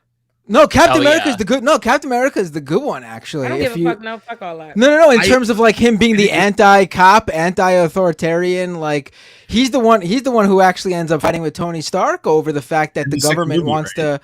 Well, that's in the comics too, in Civil War, but that's also the Civil War movie. Captain America is the one who's like, I don't want to fucking work with the government on this. I want the government he's still whack. He's registering us and shit. Like he's real whack. Yeah, because Captain America imagery is but he's also like corny. He is also Mr. Anti-Fascist though. He's probably the most the most leftist of the superheroes. That's bizarre for the most like patriotic one to be the furthest like to the left. Well, I think that was the message they were trying to. Yes, but I think that was the message they're trying to. Oh, Now you understand. I hate him. Like, we're there. We got there. Like, thank you. That's how they tie it in. Yeah. Yes, no, I thought Loki made all the sense in the world. That's my guy. I'm like, absolutely. I'm like, these motherfuckers done gone up to the place, done tow up your place, kidnap you and take care, and you supposed to be grateful. Fuck them. Like, so Magneto in the X-Men comics. My nigga too. Magneto's right. Magneto, he's legit. Yeah, right. I was like agree. Magneto. I agree. Yeah. Team. I'm Team Magneto. 100%. He's right. Yep. Absolutely. Yep. I don't know about Killmonger. Yo, hold on. Y'all said I Really? don't know. I can't decide. I don't know if I don't hate him. I don't dislike Killmonger, but I don't know. I haven't quite decided whose side per se I'm on. Because I understand both perspectives as it pertains to Black Panther and Killmonger. I get it. I understand. And mostly I'd be like, let's stay out of country's business, Killmonger. How you getting their business? Like, how you get to be making plans with they technology? Now you upset. At the end of the day, though, my favorite superhero has always been Gambit because you got a Cajun ladies man there, and I just totally feel one and the same with Gambit. He was always good in the cartoon. I enjoyed the X-Men cartoon. I agree. Yeah, I love X-Men. Rogue went hard. That's my gal. The movies ruined Rogue. She wasn't supposed to be some like innocent little kid. Not as good. She was in a the movie. freaking badass in the comics. She was like a very like very sure of herself grown woman. Like she wasn't some like a self-conscious kid like they portrayed her in the movies. They should have just had her play Jubilee. They should have just had Anna, whatever her name is. What's her name? Suki in True Blood. Yeah, my Suki. name is Anna. Suki. Jubilee got fucked over. Fireworks? What the fuck? Like. No, I still remember like seeing that X-Men for the first time, like seeing Rogue and like seeing that's so it left such an impression that I can't dislike it. It's very like iconic in my brain, especially like seeing like the early Nightcrawler. I fucked with it. I love me some X-Men.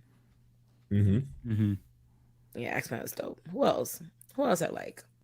I don't know, but it's not shit. Oh, Judge Dredd is pretty anti-cop. If you're looking for the anti-cop hero, He is a cop though. He's the cop but he's the cop who fucking like kills all the other. You need to understand who I am. What about RoboCop? Oh, he's the worst. He's like a fascist. He's bad. He's not. He's like a bad guy who they turned into a hero. He's a real problem. RoboCop 1 is a fucking amazing movie. Everyone should watch RoboCop 1. It's really good. Yeah, never seen it. I'm just reading that. What? Oh. All right, what else, y'all, audience? This program? Yeah, what else is going on? You're talking about the news, right? Well, the Spider-Verse movie just came out. It's on everyone's mind. So the Spider-Verse thing is current event. That was fine, but then now we're talking about X-Men. Like we're just going on. Well, we have not talked about shit. like David said, not much happened this week. The week that the former president of the United States got indicted, got arrested. Yeah. What else happened? Last week's conversation. We should call this the episode about nothing. I talked about all obscure ass stories this week on my channel. I've got shit. Wait, okay, no, I have one. Mike, you did a really good job. In Kelowna, in Canada, a fucking 9-year-old cis girl got called out for winning the competition by a fucking transphobe who thought that she was trans. And it's really fucked up, and it's made international news, and it's pretty wild to see that. Like fucking, I was just in Kelowna like 2 weeks ago. It's nuts that it's all over now. Fuck that guy. Like, God damn, you know.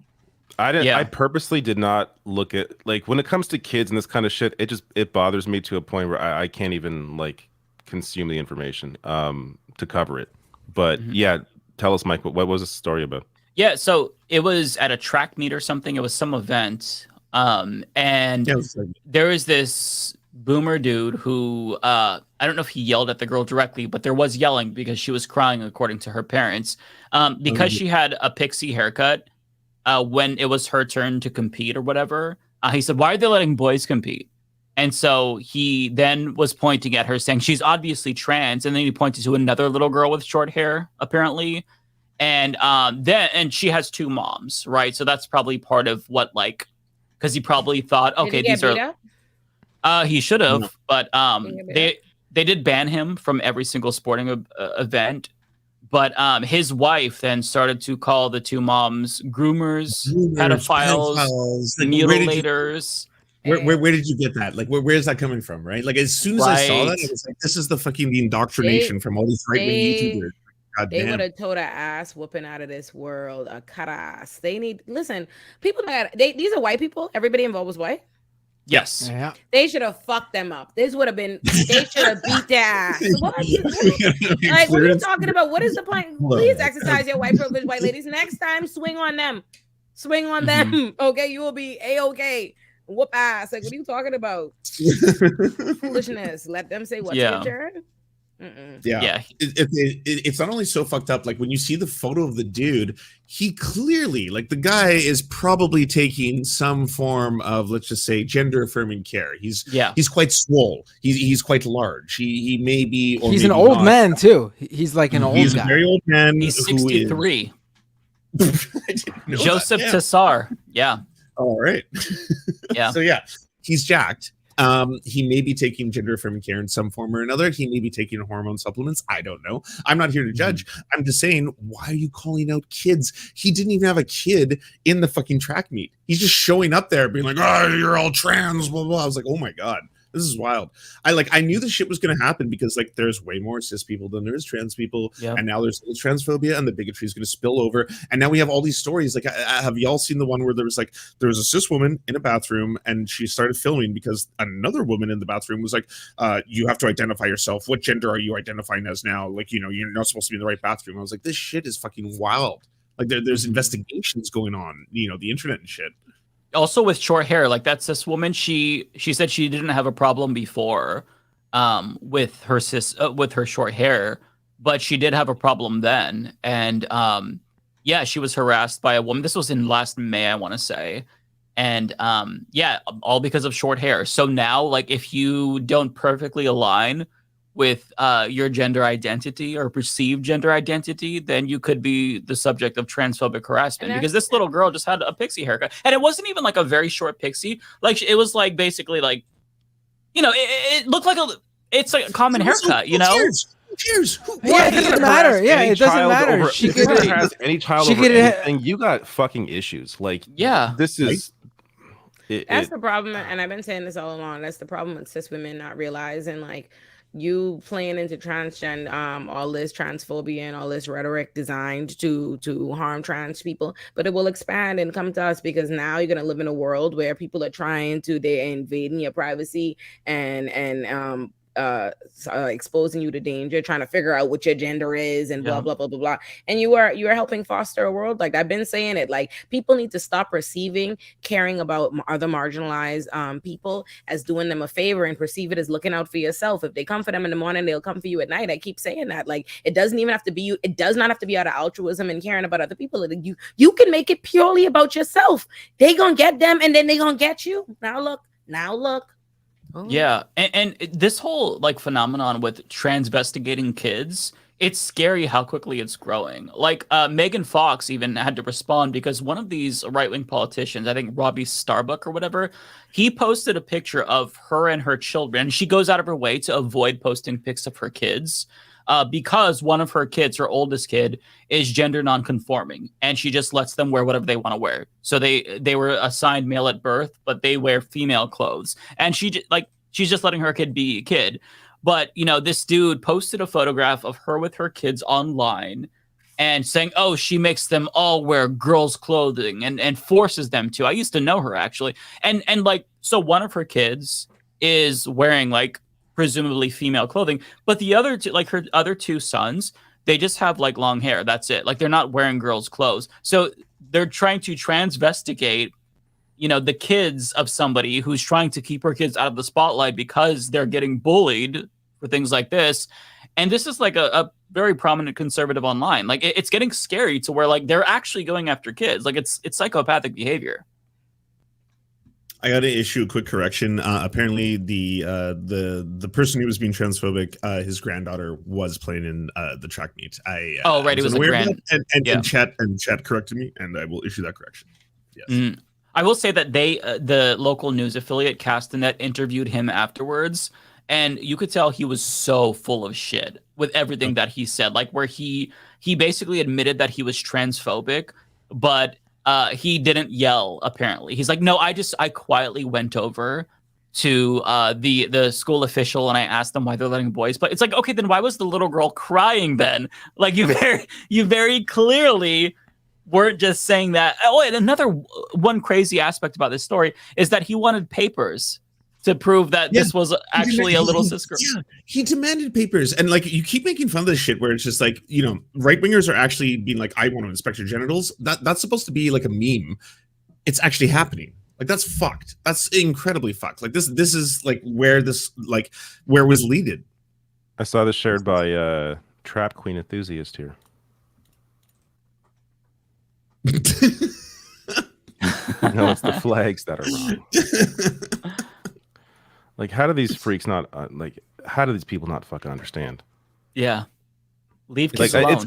It's one thing for conservative media to push this shit out there and, you know, indoctrinate people. It's another for morons to fucking fall for it. Like, the media knows what they're doing, and they're obviously you know, in the wrong and should face all the blame. But when you have people consuming this shit and actually believing it, like, what the fuck is wrong with you? Like, how fucking dumb do you have to be? It's really frustrating because it's frustrating. Yeah, like you and Emma Vigeland made some really good points in an exchange that you had with Ryan Grimm. I included that in my video, actually, where it's like this whole, like, this hysteria, this adult grandfather transvestigating a child, it stems from this whole bullshit around like trans athletes in sports. When if you look at the number, so the total number, the estimated number of trans athletes at like colleges, it's 100, less than 100.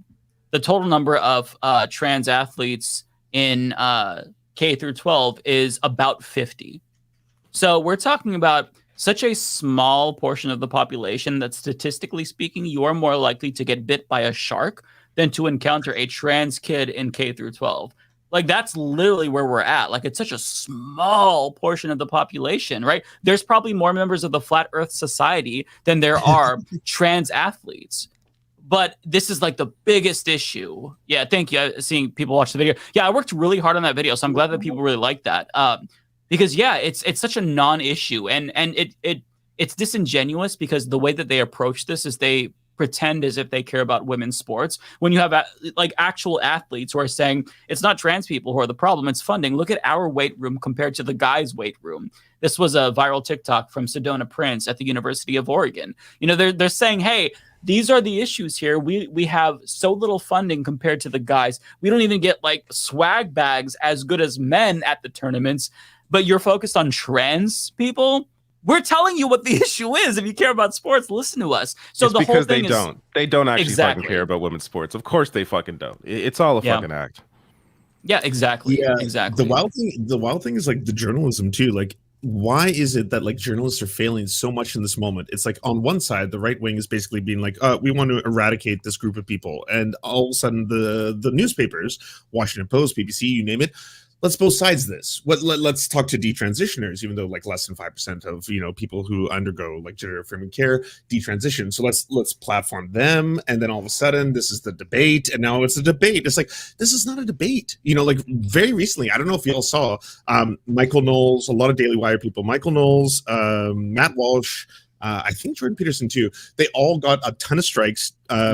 Demonetized. It's all happening during Pride. You know, finally, bare minimum. Thank you very much. And at the same time, it's like these people are pushing ascientific nonsense, hate speech all the time on YouTube, and they just get away with it, like over and over and over. You know, for a really long time up until this point. Yeah, it's well, especially some of these, like this isn't just traditional bigotry. That's what I don't think people understand. Like the rhetoric is genocidal. It's targeted harassment in a lot of instances, like Dylan Mulvaney, for example. Like if you look at Matt Walsh's content with regard to Dylan Mulvaney, that is just straight up targeted harassment. And by the way, Dylan Mulvaney, blonde hair looks really good, by the way. But yeah, it's like they're sick. Like it's hate speech, and yeah, not shedding any tears for them. Matt Walsh was like straight up posting all like, I know it's publicly available information, but it's like, hey, by the way, here's all the doctors, teachers, and here's all the nurses, and here's their emails, and here's the public information. And all of a sudden it's like the Boston Children's Hospital is getting bomb threats. And I was like, okay, so now YouTube's going to take a stance, obviously. Like, this is outrageous. Nothing. And so like, I'm really happy it's happening now, but like they have gone so far with this shit. Like it has gotten out of control. I have normie friends who are like, why the fuck are people so angry online? Why are they so aggressive? Like a mass shooting happens in like, Club Q, and instead of thoughts and prayers, it's like, fuck around and find out kind of shit. Yeah. Coming from the right. And you're like, holy shit, when did this happen? When did this flip happen where all of a sudden the right is so angry and like, possessed? This is probably the best way I could put it. Yeah.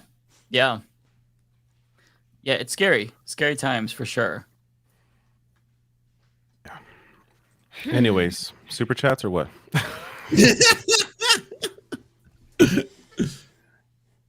Yeah. We haven't done any news. David, do one news. Do a news. One news. We did news. We did some news. Nothing really happened this week. We did news. Tell you what I just saw. We talked about Cornel West. Talked about some other shit. I'll tell you what I just saw is body cam footage shows police fatally shooting a 14-year-old boy in the stomach while he's pinned to the ground in a Denver suburb. Killed this little black boy on video. When was this? June 1st. And the video is out like, now. It just came out now? I added it to my story on Instagram. I'll retweet it from Ben Crumps. Jesus. And put it on to Twitter, and y'all could go to my timeline if you're looking for the story. 1 second. I'm about to. Jesus Christ. Yeah. I was just watching an episode of Philip DeFranco, and he was talking about a story where like there were 6 cops and they all turned off their body cams. And just, I mean, yeah, I don't want to like share the details because I'll misrepresent it, but watch his latest video on it. It was insane what they did. I'm gonna send the link to our chat. If there's an actual video of it, I probably can't play it here. Yeah. I'm guessing. I'll tell you the story. Yeah. But anyway, that's news, unfortunately. Maybe I'll do a what's the 411 on it on my channel. Depressing. Yep. So news. Super chats. On that note, if we go to the super chats, I'm sure people have lots of questions on. Yeah, there's topics in here always. Yeah, that's true. There we go. Archangel for nice. Mike, love the dog cam when you have it in your videos. Glad you're out of the demonetization desert. Thank you so much. The dog cam videos are actually clips from my Twitch streams. I'm usually on Twitch on Wednesdays at 6 p.m. PST, so feel free to check it out. I haven't been like super regular on Twitch, but I try to go do a stream for like a couple of hours every Wednesday. So yeah, thank you. Also for you. Oh, well, thank you, Venetia David, with £5. I've been binge watching your videos this week, Mike. Thanks for all your excellent reporting as always. I appreciate that. I didn't know that my videos were bingeable, but that makes me feel really good. Thank you. Thank you so much. Yeah, they are. I appreciate that. I think this is also yours. Oh, okay. So from Lee, $5 at everyone. I love how different the chats are. David's Fight Club, Matt's the Yoga Room, Mike's the political equivalent of the Orgy Dome at Burning Man. Wow. I want to be in Mike's chat. What? I guess I got to check out the chat. I didn't know this was going on. I think this is also yours. Mike Thompson, $5. I'm an OTR truck driver and not very motivated to schedule home time just to vote for Biden. I would be for Williams or West. Yeah, I mean, if you whatever gets you to the polls, I think that's really important. If you don't care about the presidential election, then down ballot Democrats, that's important. Ballot initiatives also really important. I will say once again though that if you were in a blue state or in a swing state, one of these states that are like really close, like Georgia, don't risk it. Vote for the Democrat in that instance, because you don't want to risk a fascist takeover. Like Alejandro Carballo just a couple weeks ago was saying that like a Republican president can unilaterally ban gender affirming care across the board just by weaponizing the FDA. So like, just be very cognizant of that. If you live in a deep blue or red state, it really doesn't it doesn't matter that much. But if you're in one of these really close states, don't risk it. We do not ignore the chat, WrestleManiac. He says they ignored his chat. Lies. I read. No, we don't. Yeah, WrestleManiac. You got our attention. There you go, Mike. Oh, nice. Mike, you should mentor Lance on beard growing. You know what? I think that Lance looks good without the beard. Yeah, me too. Oh, you're muted. You're muted, Matt. Or Lance. Lance, you're muted. Right. Wait, can you hear me now? Am I good? Yeah. Yes. Yeah. Yeah, so I'm gonna give everyone a free bingo card. The reason I can't grow facial hair is because my mom's indigenous, my great grandma is Cree, and like I can't grow facial hair. I'm hairless. Like I'm actually hairless. That's like the only. It's the only indigenous visibly. Someone take it off your bingo. You're taking off your bingo, Lance. Oh, right. You can have that. You can have that bingo card. There you go. But that, yeah, I'm hairless because of that. Yeah, that's the reason why. Well, you shave though, right? Like your face. I shave. Yeah, I shave my face. But like, if I try to grow facial hair, it's a mess. It's just like a little like weird patches like here and there. Like it's terrible. Yeah, it's not good for anyone. I can't get over all these super chats Mike's receiving. This is just devastating for me. This is this one's for you, Bender. Actually, Bender, you got some big ones coming up, so don't you worry. All right, cool. This is a damn Cedar with a super chat. I would watch a full stream of Ole giving Bender a makeover while he explains crypto. That would be fucking amazing. I would do that. I would have Bender out here looking cute. You're both in New York, right? This could happen. That's true. Yeah, that is true. We are the only two that live. That's true. And then I mean, we probably live max 20-30 minutes away from each other, probably. Yeah, probably. No shit. Best friends. I mean, she's in Brooklyn. I'm in Queens. Shame on both of you. You should party. Come on. Wow. That's hilarious. Hey, I think this is for Mike. Okay, well, Parker, $5. Thank you. I just want to shout out Mike for having the most leftist items in his background compared to the rest of y'all. That Socialist Manifesto book. Thank you. I know you can't see all of Olay's, but she's got the entire bookcase. Every black thinker is it. What are we talking about? What is it? She does have a library. The funny thing is, I have that exact same book, Mike, behind me. It's just, it's on that shelf. It's under the God of War book, but you can't read it obviously. But it's right there. I'm interested in the God of War book, David, if I'm being honest. I'm curious. The new game's amazing, right? I haven't played it yet. It is one of my favorite games of all time. I freaking loved it. I second that. I can't wait. Yeah. I think this is for Mike as well.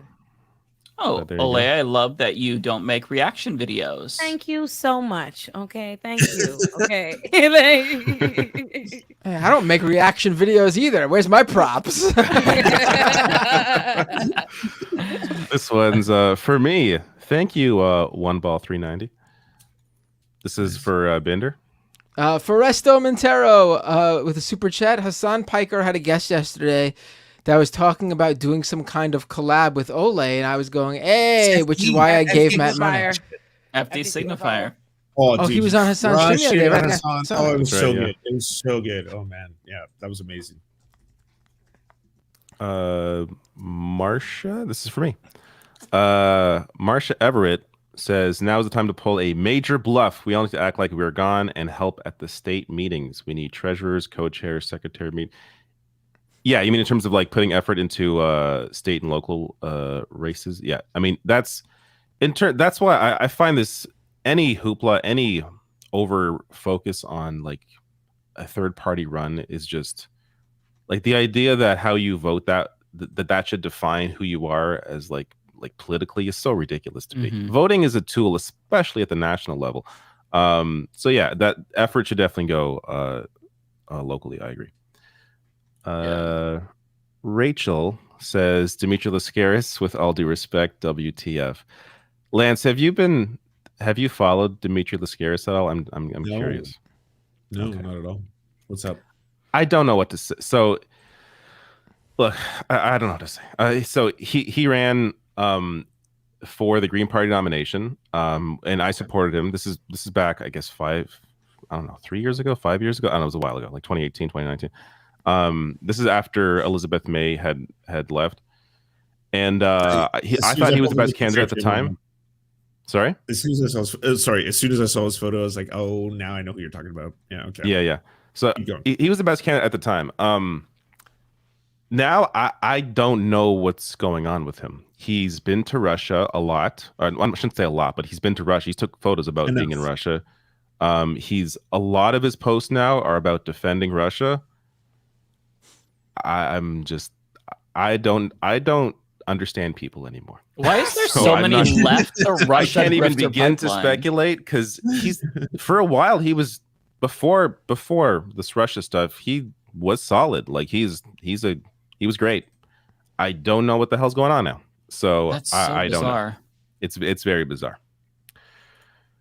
This is for Bender. Holy shit. Olay, I think you're muted if you're talking to us. Ooh. He said to the people in the comments saying they want FD on Leftist Mafia, he's coming on June 29th. Mm-hmm. Oh, amazing. Mm-hmm. Be sure to tune in. AK Tanker with a $50 super chat. Jeez, thank you so much, AK Tanker. And I believe a big one coming up. According to YouTube, this is the first super chat from AK Tanker to me as well. I appreciate it. Appreciate the detailed research, comedy, and consistently melting the minds / sensibilities of many conservative types on the regular. Much love to the rest of the Mafia. I really appreciate it, AK Tanker. It means a lot. Thank you. And I'm sure everyone else appreciates it too. Yeah. This is also for you. Foresto Montero with the super chat. The stock market is just a thermometer measuring the most easily deluded sociopaths on the planet. It's people with money opining without expertise. Yeah, well, I mean, some of them, yeah, it's a bit of both for sure. Yeah, a lot of people are investing in the stock market nowadays are got dreams of being get rich quick day traders. And they don't know what they're doing. Not that the people who do know what they're doing are any better, to be quite honest. Where am I here? I think this is for me. Goblin, I'm not going to read the rest of that, says, a bribe for Daddy Lance to talk about BC United. Lance? Did Lance go? Lance Daddy is powerful. Oh, he dropped Daddy Lance. I love Lance. I love that Lance Irish exits. He's such it relieved all the people who didn't like when I would mention astrology, but Lance does consistently act like me, and we are both Leos. So just saying, an Irish exiting king. Yeah, he does he say bye? Just like pieces out. All right. Me too. I love it. He sets the tone, and then I feel free to do it. I aspire to be that, but I have a hard time doing that. Same. I just leave. All right. Where am I here? Oh, this is for Bender. Wanda with a $10 super chat. Virginia primary is Tuesday, June 20th. If you live in Virginia, we're a family there. Get out and vote. Some anti-choice Dem men need to be voted out. Entire Virginia legislature up for re-election. Abortion rights in peril. Yes, please listen to Wanda. If you are in Virginia, Tuesday is the day to go out and vote. I'm not that familiar, obviously, with the statewide local candidates, but Wanda, if you want to mention, you don't got to pay again. I'll look out for your chat. If you want to mention who is good, Wanda's been a long-time listener of mine, so I trust Wanda's picks here. If you want to drop who people should at least look into, feel free to name them. You don't got to pay another super chat. I'll look out for Wanda's a sweetheart. I love Wanda. I think this is for you, Mike. Oh, okay. So from Hannah McGuire, $5. Charlie Kirk has an uppercase head and a lowercase face. Ravana said that once, and I never recovered. That is fucking genius. Ravana's great. I think we need to get Ravana on this show. Oh, definitely. We should definitely invite Ravana. She is amazing. Yeah, she's been on Doomed a few times, and it's actually some of my favorite episodes. She's very funny. She's hilarious. She's great. Yeah. Yeah, for sure. I feel really like there are people that I associate with, like that I know online, like leftists and like YouTubers and stuff that I haven't invited on.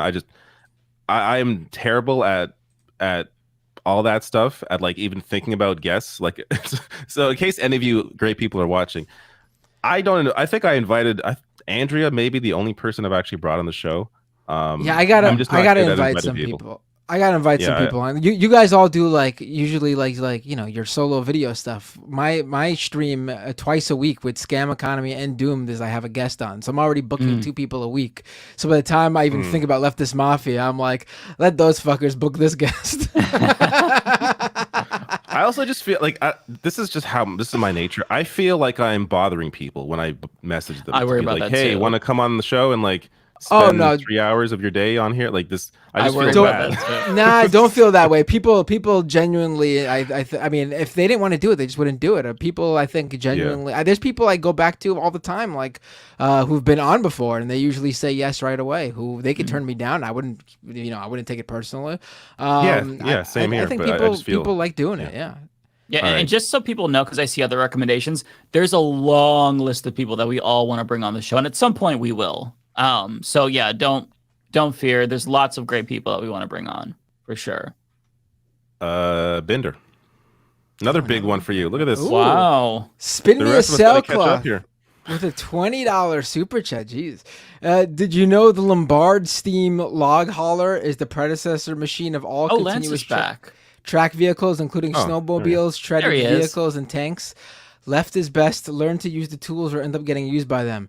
I don't even know what the words you put together mean, but I appreciate Lombard steam log haulers. First time I've ever said, maybe the first time I've ever even said the word Lombard.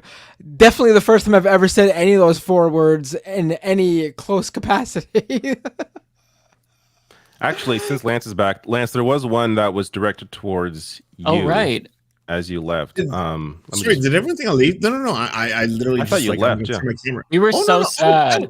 I literally text you an Irish exiting king. I thought he was pulling it. I thought I would just drop out. No. I'm just gonna grab a drink. I thought Lance was pulling a David Dole. Super chats are happening, and it's time to peace out.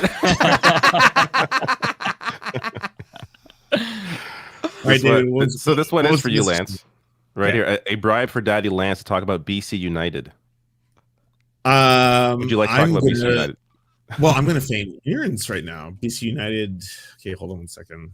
Keep moving and let me research. I got to respond to somebody said maybe Hal Sparks. Come on. No, I hate Hal Sparks. He's a libtard. I mean, if everybody else wants him on, maybe. But I hate Hal Sparks. What? That has to be a joke post, right? It has to be. Who's Hal Sparks? I don't even know. He's some libtard comedian. I hate him. Yeah, I don't know. He hates on like just standard progressive positions like healthcare for all. Like he's a weird guy to be hating on just basic ass shit. Yeah, he's a freak. I hate him. Sorry. So BC United is the Liberal Party of BC. It's terrible. It's horrible. That's my opinion. Aren't they irrelevant? That's Well, they are right now. So I'll just say my hot take is fuck them. That's it. There you go. Yeah. Gotta find where I was before here. I was here. Yes. I think this is Letterhack is awesome. Oh, that's it for me. Love Letterhack, of course, awesome. We should bring Letterhack on the show too. Yes. Comic book movies will always run the risk of being a poor imitation of actual comic books, which are a far superior medium. Oh. I mean, as someone who creates comic books, I would expect nothing less. Letterhack is actually he is drawn my favorite rendition of me. He a few times over the years he's illustrated what the Majority Report crew would look like if they were Peanuts characters.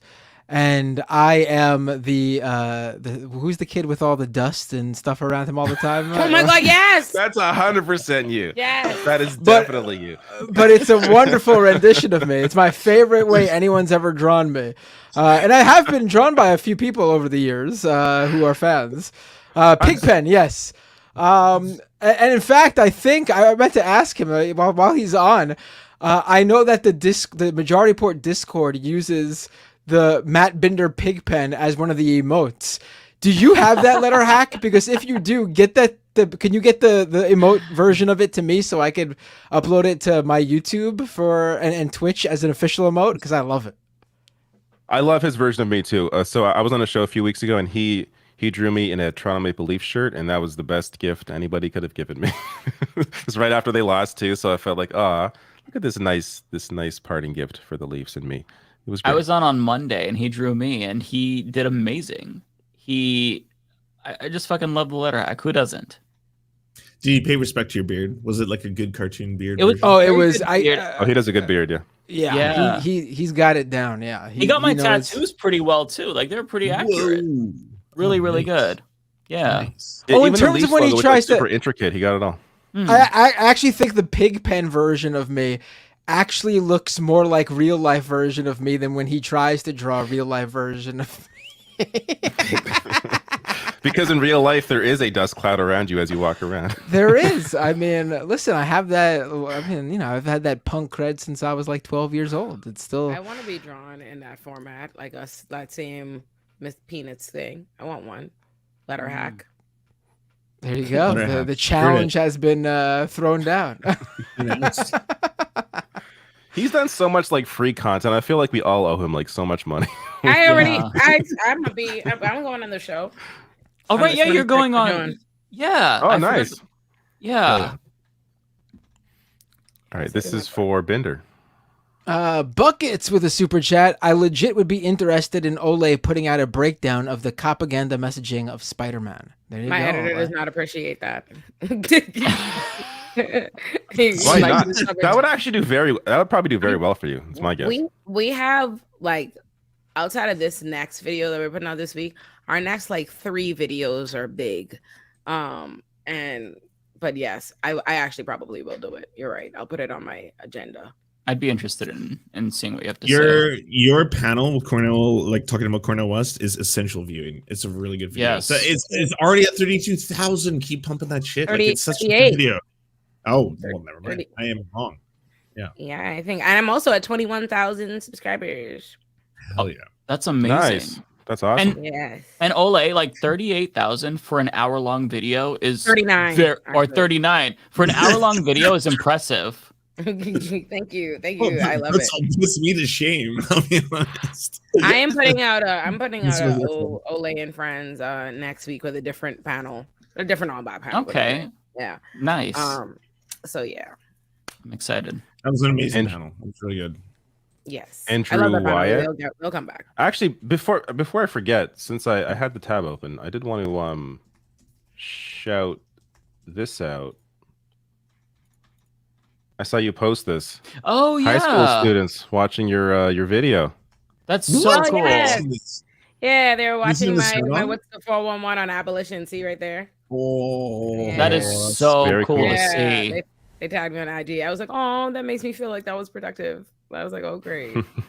Oh, that's so cool. That is just so cool. That's got to feel good. That's amazing. Yeah, I like that. I was like, oh, good. I'm glad my what's the 411s are cute. They're useful. I like that because I like all my different segment types. So I like to see different ones be different, appreciated. I'm like, oh yeah, hey, y'all like that. That's awesome.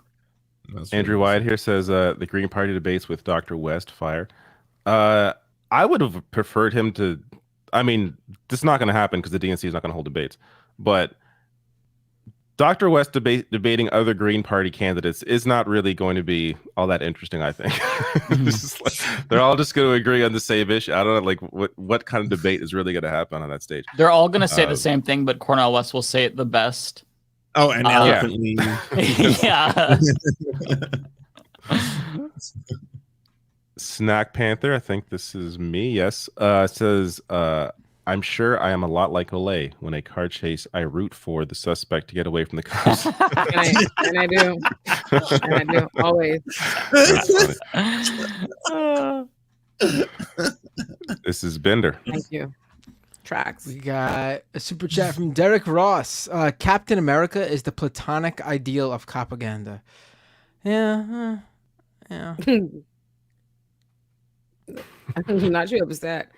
Look at these. Because I don't think I think I get the whole USA rah rah rah stuff for sure, but I don't know any cops who are anti-fascist like Captain America is.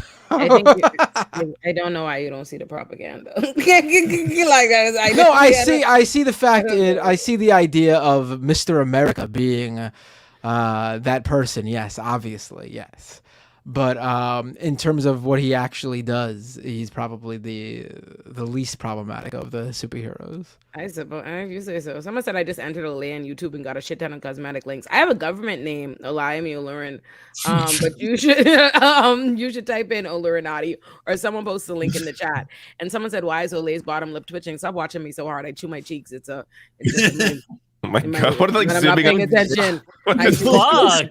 when I'm being asked The when I'm microscope on Olay. Be normal, please. Holy yeah.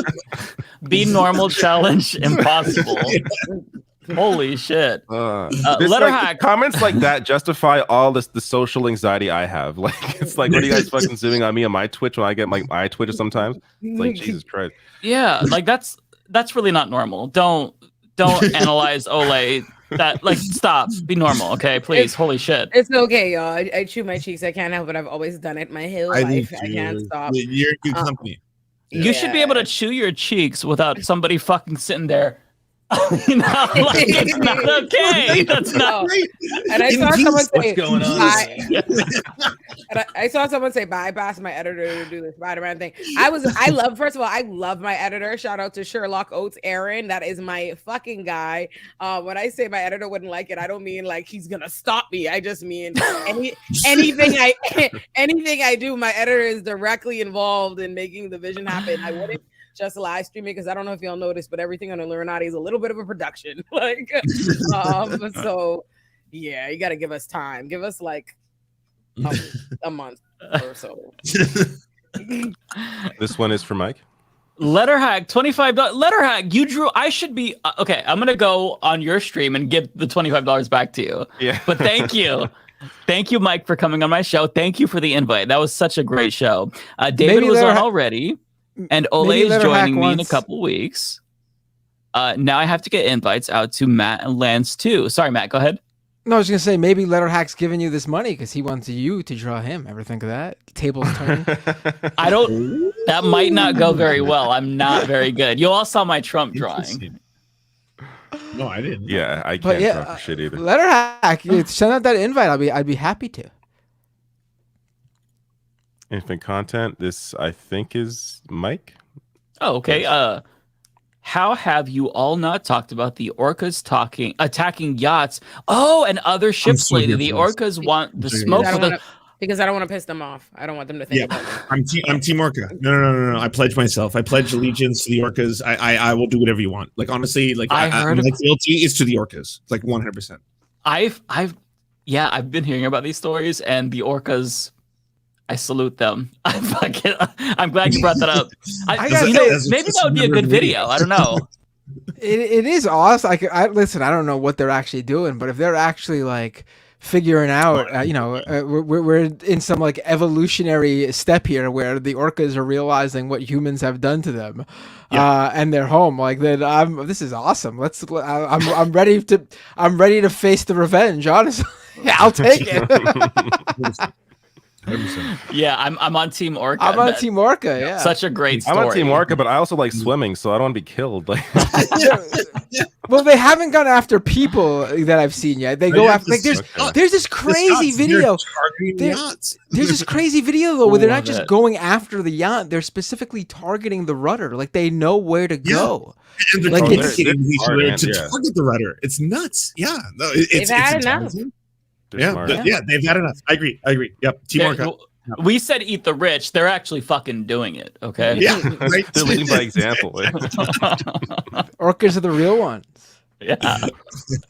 This is maybe there's other smart animals in the sea. Like once the dolphins catch on to what the orcas are doing, and the whales are fucking catching on to what they're doing. Who knows? Maybe we'll have a full on ocean revolution. I don't know. I mean, they're gonna take over. They'll be the most intelligent species once climate change kills us off if they survive. So they're gonna inherit this. Not a high bar to cross. True, that is very true.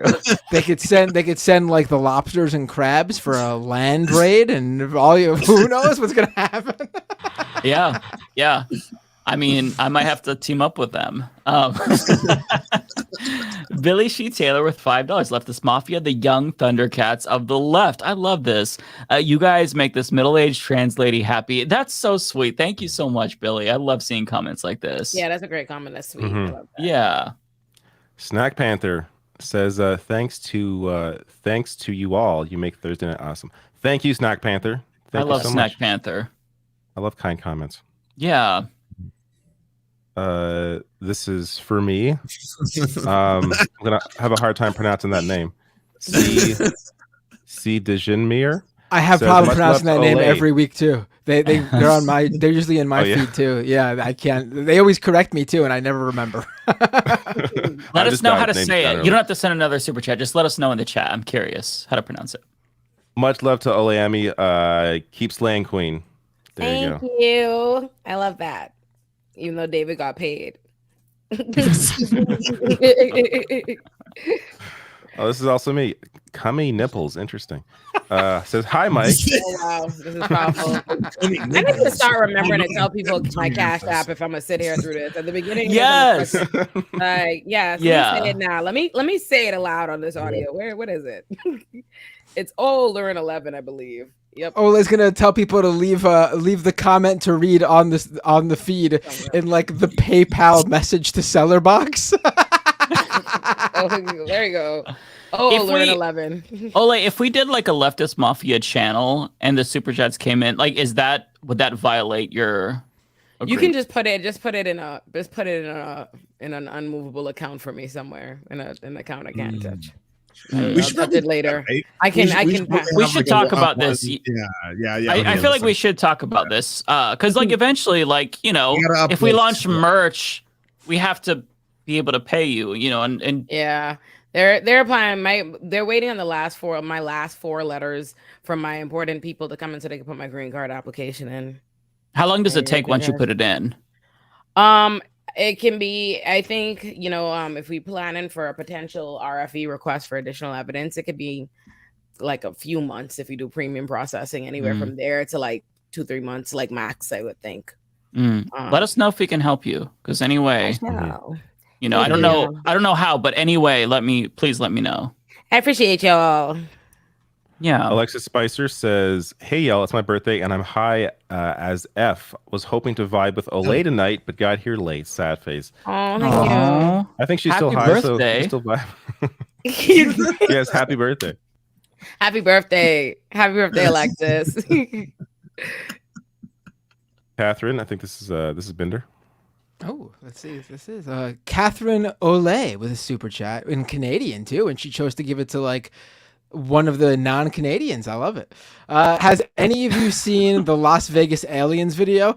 I haven't seen it, but I've read about it. Like, I've read a detailed description. I mean, I don't know. I've seen it. Is this the one where the dude called 911 and said there's like a 10-foot tall thing in his backyard? Yeah, I think that's it. Yeah. Okay, that is the dumbest fucking thing I have ever seen in my entire fucking life. So the whole thing is that the cop had on his little the one time that a cop didn't turn off his body cam, he caught some like blue thing in the sky, definitely aliens. And then these people, they called 911.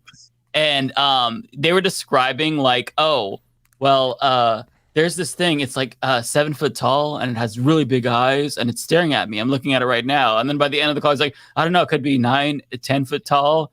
And it's like, hang on a second. Hang on.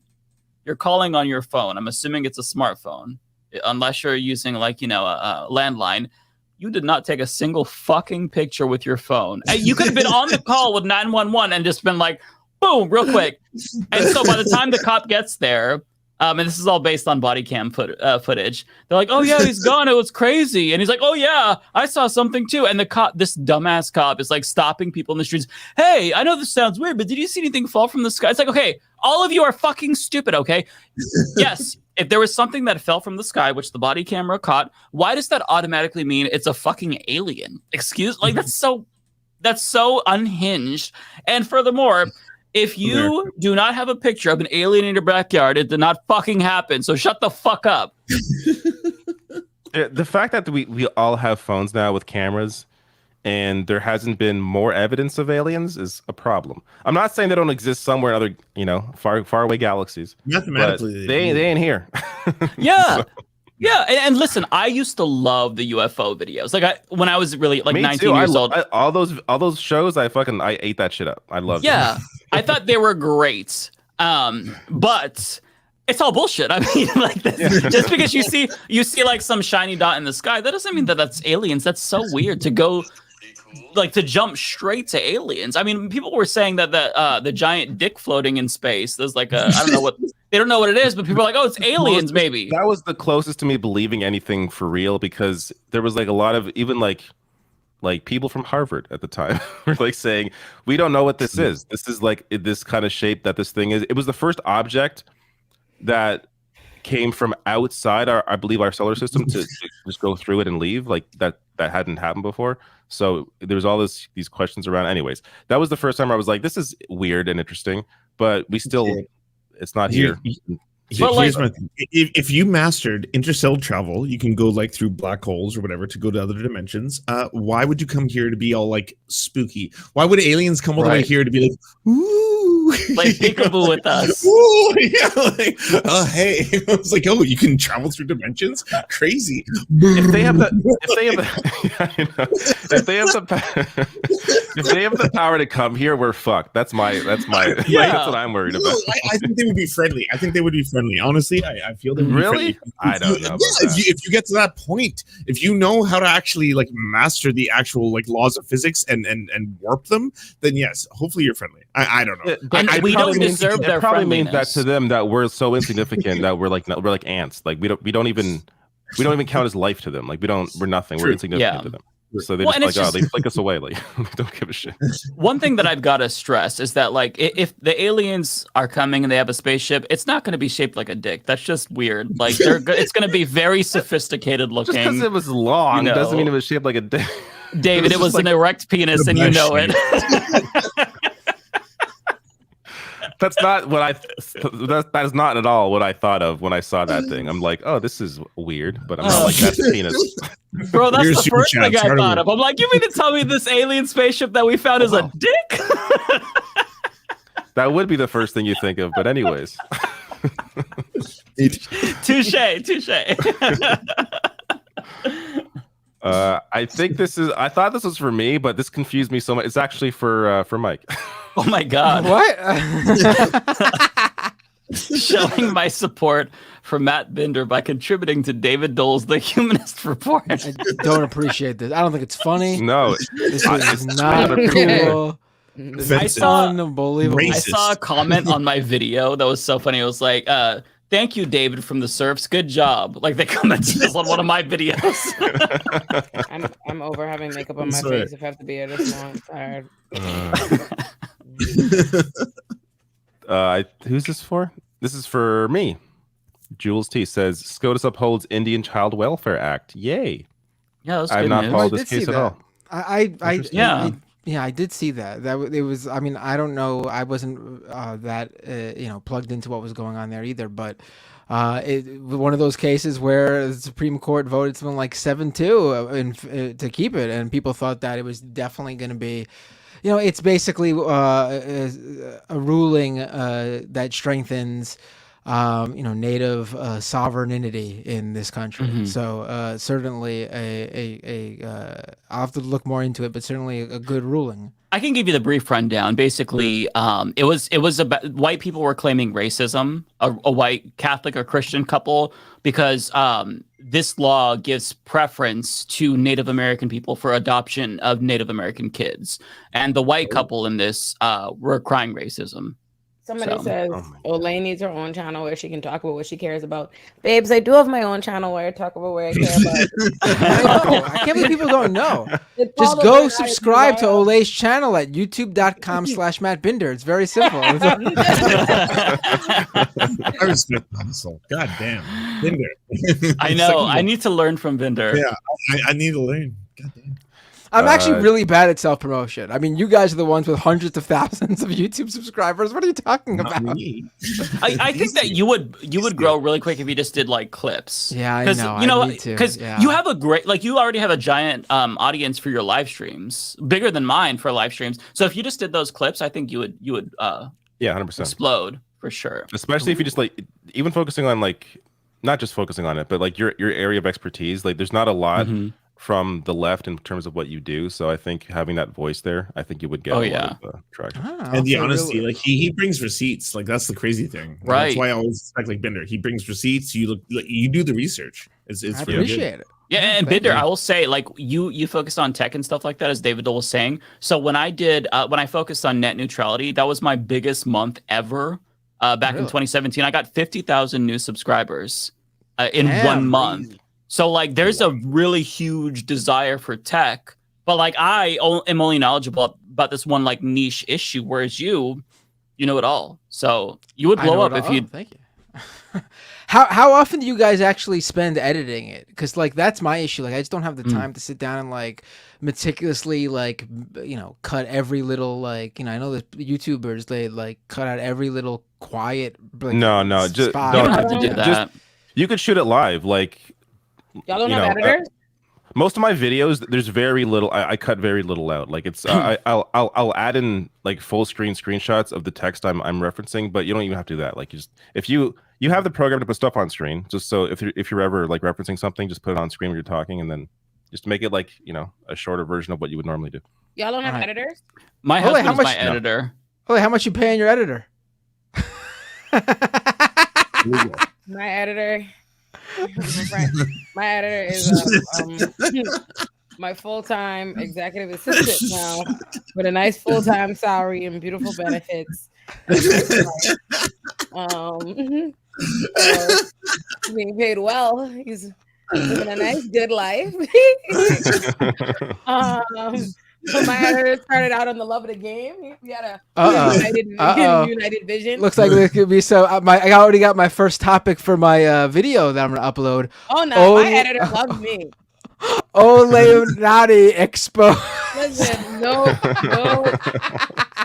my editor loves me. He'll ride for me. But yeah, no, mine. I do my stuff differently. Mine is a little bit of production because it's mostly with the exception of whatever. So we usually spend like a week editing a video, or like not the full. But like between I write the script, I write what it is, I tell him what it's gonna be because I design the episodes. My editor just does what I tell him to do in the thing. So then I film it and I give him like a script of this, a blah blah blah. It takes like a week. For us, like we don't do as like well produced videos as Olay, but we still have a lot of editing from mine, and it usually takes like anywhere between 1 to 3 hours, depending on how much I fuck up and how long the video is, which I usually fuck up a lot. So my husband is very, very patient with editing. Wait, your husband helps you edit? I didn't know that. That's so precious. Yeah, he's the full-time editor. He's the reason why the show got so much better. Yeah, because he does great editing, and I'm a boomer. How much you pay him, Mike? Well, I mean, we're basically a co-op. We're married, so sounds like you're taking advantage of your husband's free labor. I think that's very messed up. Or maybe I enjoy editing. Like maybe he's taking advantage of mine. I don't know. Humanist Report exposed another video for my upcoming scheduled. I think all you need is like a branding Bender. I think you just I really just think you need like an aesthetic consistency on like your thumbnails and the look of your videos and like a little intro thing, and I think you'll be good. I really think that's what it is. I don't think it's a content thing. I think you just need an intro. That's true. Absolutely. I don't really have. I'm just Matt Binder. I mean, I have my shows, but they're not like my entire brand. Like they're just Matt. Even if you just took your streams and you cut out like different portions and uploaded that, I think that would suffice because people like to hear you talk. So you don't have to like make it this huge. Give it an intro. The same way like Dave, when he takes our clips and he puts a rational national intro thing on it, do that for your intro, thing with your clips. That's what I think you should do. I told you I like your doomed thing. I think you should just turn that into a little like an intro that you put on your videos and just create thumbnails for your videos. It doesn't have to be anything elaborate. Do it with that same like green, yellow like color scheme, and I think that will transform it. And I'll help you, Matt, if you want. I love this stuff. Oh yeah, I do love this stuff too. Yeah, I love to like design shit. Like I like designing thumbnails and shit. I'll help you with the intro if you want. I like doing this kind of shit because I feel like you would blow up. It just takes like the clips itself, you know, for YouTube. Yeah, I know. So It takes. I know. Yeah, it's a pain. It's a pain in the ass, but that's where you would once look. I get. Well, I'm sure once I get it started, it just becomes part of this the normal routine, and it'll be easy. Yeah. Just that getting that finding the time because I stream twice a week, and then I'm recording interviews for Scam Economy, and it's just And then you do a lot, Disneyland. yeah. You love Disneyland too. True. He goes to Disneyland once a week. I go to Disneyland once a week, flying out to Florida. That takes a lot out of me. Speaking of Disney, this comment here, Jewel Woods or Joel 3 Woods, I think it must be Jewel, says best superhero is comic Scarlet Witch, the Roma daughter of Magneto and mother to Wiccan and Speed, two queer badasses. Love you guys, by the way. Nice. Thank you so much. Love you too. I was never a big Scarlet Witch fan, but she for no reason in particular, just not my style. Just misogyny, huh? Yeah, I don't like women. That's usually right. Just I mean, I do like the idea that she calls herself a witch because all women are witches. But I don't know who this is for Mike. Oh, this is Tara. Yeah, Tara's my mod. Tara's such a sweetheart. Tara, you don't have to send any super chats. Just send me a DM. But look at what Argonian Bum made for the Leftist Mafia. I can't click the link and I can't even copy. I'm gonna. It's good. I like. I'll check it out. I'll type it in. Put it in the private chats and I'll put it up. Okay. I'm so glad I took off my makeup. I feel so much. I'm like, oh, I could ride this out. I'm here. I'm active. I'm in the game. This is Bender. Omega with a super chat. Matt represents Queens. Ole raised out in Brooklyn, right? I mean, Yes. I'm the Peter Parker to her Miles Morales.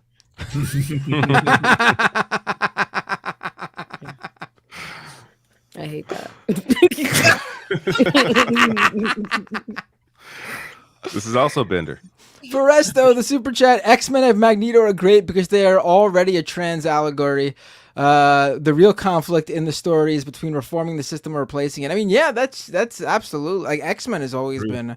I mean, when I was a kid, X-Men was my favorite comic. I mean, I was reading X-Men in the '90s when I think they had their best. That's like the peak X-Men time frame, like the mid '90s. But yeah, definitely. Mike. Let's see here. $2 Yeah, it's for Mike, Lee. but it's talking to Matt. Matt, you're pretty okay, but Ole is queen. Thank you. Well, I hope. I mean, I necessarily don't think calling me queen fits me. So yes, Ole can be queen, and I won't. That's fine with me. This is Bender. Kowalski with a super chat. Can't get woke ketchup cash flow without child labor. It's probably. Well, there goes our source. Then I guess we can't. Right. That will catch up. Well, what if we use woke children? Then. If we use trans kids to make the ketchup, then it's all good.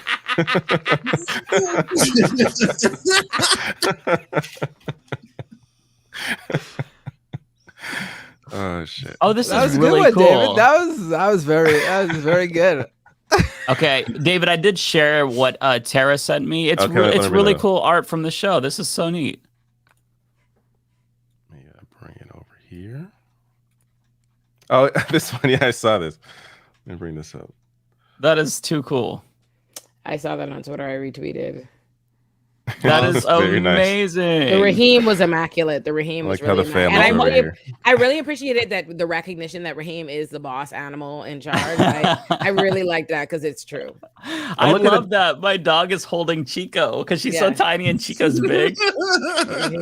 Look at the dedication to all the flags in Lance's background. Right? Wow. Yeah. Even in the mirror. Perfect. Look at that. Perfect. Wow. Perfect. And all of And all Ole's my art. Yeah. And all the art. That is Jeez. so cool. Yeah, I love that. Well, look at like the Lego set behind me and the Bernie figure. That's just so neat. Wow. Thank goodness. Your shirt too. Yeah. That's incredible. I look insane. I just look like a madman. I thought you looked so accurate.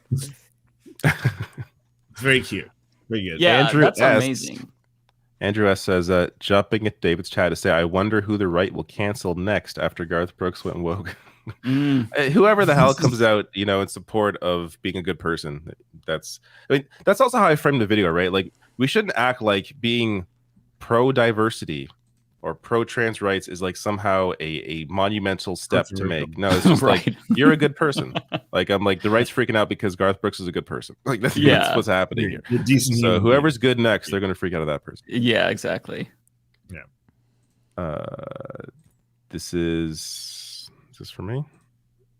I think this is for Mike. Yes, Mike. Okay, Dynamic Editor, $10. Hey, Mike, I kicked you from your Discord so you can rejoin and see the onboarding. I want to work with you to integrate YouTube, Patreon, Twitch, and PayPal memberships into it as well. Well, you kicked me. I don't know what that means because I'm pretty much a boomer. But Dynamic Editor, Tara did tell me about this, and I saw that you sent in an email through the contact submission form, but I forgot about it because those kind of get separated in my email. So I didn't get a chance to respond. I will reach out to you. I don't know what any of that means because I'm very new to Discord and I'm not sure about the integration, but I'll reach out to you when I have a chance. Give me some time though, and we'll figure it out because I'm very, very new to Discord. Oh, don't forget to if you do have Discord, don't forget to log in and check if you they rolled out the new username thing for your account. Oh, okay. Because I've heard people have problems with that, where like the username they go by, because basically everyone could use a username regardless of whether someone else is already using it on Discord. They just add a bunch of numbers like at the end with like a numerical code. But now they're doing away with that, and every username will be unique. So I've been hearing people are getting their username taken by someone else who is using it, and then that person is receiving messages meant for them, which is not good, obviously, if you send a lot of messages on Discord. I see. Well, I mean, there's only one Humanist Report. I don't think anybody else would pick such a bad name, so hopefully I'll be good, but I'll check that out for sure. But yeah, I'll reach out. This is for Bender. Let's see. Amy Komori with a super chat. Send David to bed and let's keep this party going. I gotta say, actually, this week I'm the one who's I'm like really. I mean, maybe some people have been able to tell. I feel like I've been. You do look a bit not tired, my yeah. usual self. I'm tired today. I don't know what happened or why, but yeah, I'm David this week. I have a lot of energy this week. Okay. So I'm Bender. I'm tired this week too. I was doing interviews all day. My back hurts. I think we're nearing the end though. There's lots of chats though. I mean, I like the support. I'm not going to complain about that. Goblin. I'll just say the whole name. Goblin. This is for Lance. Yeah, that was after his Daddy needs his rest. Daddy needs his rest. Because that's when they thought you had left. They had sent a comment for you, and we read it right when you left. They thought you were Irish exited, so they sent that. And they called you Daddy. I'm pumped. And here I thought I was the daddy. It's always been Lance. I keep trying to tell y'all. I'm okay. I'm good to go. Yeah, I'm not tired. It's great. Here's Bender. We got a super chat from Stars Art Bar. Y'all should talk about how leftist Spider-Verse was. From hobby to the themes around anomalies and their rejection of society. It's so good. I mean, yeah, there was a lot of, other than the propaganda stuff, which I agree. There were a lot of lefty, Ole's looking at me, so I'm just going to I saw that first sentence and I immediately looked at Ole. I'm like, oh, poor Ole. See, I would say she would probably argue that's what makes the propaganda even more effective. It's because it's within this globe of like being so progressive. I wanted to feel like you've been listening to me talk for almost 30 weeks. For me, there's a lot of propaganda in movies, but there's not a lot of movies out there that have such a strong message for trans people, especially young trans kids. So for me, that outdoes the propaganda and makes it an important film. But I understand, if you just don't care about trans people, I get it. It's okay. We're telling Binder to start doing individual videos. His first video, Olay goes full shit lib on Spider-Man. Listen. I didn't know we were, leftist mafia could. I don't know. I guess we have a turf on board. It's okay. I get it. No, I'm joking. We gotta send Binder on to other groups. Binder into the right, just like a cesspool of right wingers, and then release the Binder. Yes, it's all right. Olay Rowling. We all knew she was a big Harry Potter fan. It all makes sense now. We get it. It's all good. Oh my God. Look how they do me. She sees a movie that trans kids could connect with, and right away Olay is like, "Nuh-uh, not having this. I'm Voldemorting this shit." A bitch don't enjoy one Spider-Man movie. Now she's a turf. God, usually Binder targets David, but this week it's Olay. I'm enjoying not being targeted this week. This is somehow for Mike, even though this is about Toronto, but go ahead, Mike. Oh, okay. Well, sure. Thank you for the Canadian $6.99. I love you guys. Wanted to remind the audience, Toronto mayoral election on the 26th. Don't let that cop win. So do you hear this, Canadians? Right now, the cop is not winning. So I'm no longer in Toronto City to vote. Like, I don't live in the city proper. As far as I see, Olivia Chow looks like she's way ahead. So we're going to see which she's the most. I hope she wins. She is progressive. Like she is the farthest left that could be elected, I guess is what I could say. Yeah. So not a bad choice there. Y'all want to see my new Crocs I bought today? I do. Sure. They're 90s themed. Oh, that's amazing. Oh, I love that. They got like MTV all over them. Yeah. I love them. Wow. That's too cool. Are Crocs actually comfortable? I've heard they are. Well, yes, I am wearing a pair as we speak. Okay. I love Crocs. You've never worn Crocs in your life? I've never. My niece tried to convince me, and she almost did. But when I went to pick up a pair of Crocs, I just got these Skechers slip-ons instead that were really comfortable. And I did not buy them. But I still am very curious. I hear so much, and they, if they're comfy, you gotta. I love them. Oh, were you even alive in the 90s? I was born in 93, bitch ass. Jeez. Usually when you usually if you say that a woman looks young, you get compliments. But apparently, I just. I'm gonna be 30 next month. There's no shame in my game. Dirty 30. Yeah, it's gonna be 30. We've got to do a big stream or something. My son, by the way, my pug, I have him tattooed on my arm. He just turned 10 years old. I feel very old. I've had him since he was a baby. That is very cute. Yeah. I just want you to know, every time a parent with a human child hears a pet parent say call their pets children, it's not. And I was about to say they can go to hell, and then I realized you meant you. Listen, Rachel is my son. You can feel how you want. That's my child. Well, I'm just saying you can say that, but in all of our heads, we're like, no. Yes, actually. Listen, if you judge love by unconditional love, willing to die, I would die for my pug. I am not judging. Yes, agreed. I'm 100%. I'm just saying, I'm not judging. I'm just saying, do you change your dog's diaper? That's what I'm saying. I mean, well, let me ask you this, David. Let me ask you this: Has your human child ever gotten into the cat litter box, ate it, and then puked that up on the couch? I think I have you. Does your dog do that too?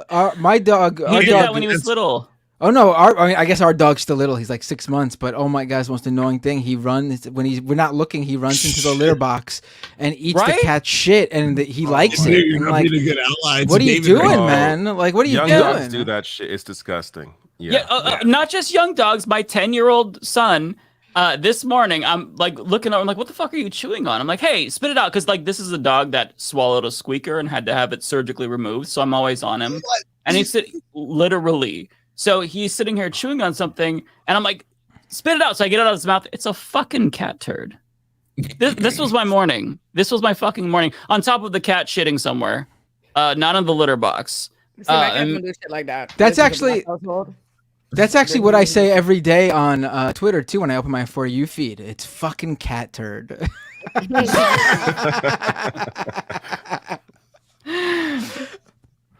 All right, Bender, this is for you. I'm not sure what this is in reference to, but here you go. Hansi, invite me, Binder, damn it. If this is the Hansi that I think it is, so I have a new regular caller into this show who is a former well-known caller into the Howard Stern show back in the day. He's like considered one of like the Whack Pack crew. And like he's called in and he's told me about how like during his like Howard Stern era, like he was finding himself, I think it was a little bit after, like going into the right. And then he came across all these like left-wing like YouTubers and like consumed their content. And now he's like completely like turned away from that and listens to my show and the Majority Report. And I'm sure he checks you guys out. So I would always love to hear stories like that. It'd be interesting to probably to hear him out more. Maybe we'll get him on an episode. That's awesome. Right on. Donald James says, I sent a $5 super chat that didn't go through. Well, this one did go through. Thank you, Donald, for $2. Thank you, Donald. This is for you, Bender. Damn Cedar. How likely would an appearance from Sam or Emma be? Emma will definitely come on here. In fact, very likely. I'm pretty sure she's waiting for the invite. Yeah. Sam would do it. Sam. I don't think Sam is like sitting around going, "When's Leftist Mafia gonna have me?" but does he even know the show exists? He'll definitely. I don't even know what Sam is. But he'll definitely do it. I do want to mention that. Just released, I think today or this week, Sam recorded an official audiobook for Michael Brooks's Against the Web. Book. Really? And so if you haven't checked out the late, great Michael Brooks's first and only published, unfortunately, but published book, which basically is an ultimate takedown of the independent the intellectual dark web, like people like Ben Shapiro, Joe Rogan, Jordan Peterson, the Weinsteins, Sam Harris too. Sam Harris. And you haven't checked out that book yet, or even if you have and you want to hear Sam Cedar read it to you, that just came out this week. So definitely go check that out. It's awesome. That book is great. Book back on that shelf as well. Yeah, I read it when it first came out. Also, I want to say that Brandon Sutton is also inevitable too. Yes, Brandon Sutton. We should have Matt Leck on too. Yep. Yeah.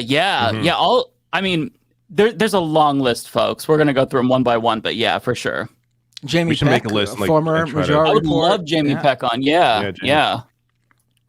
This is Mike.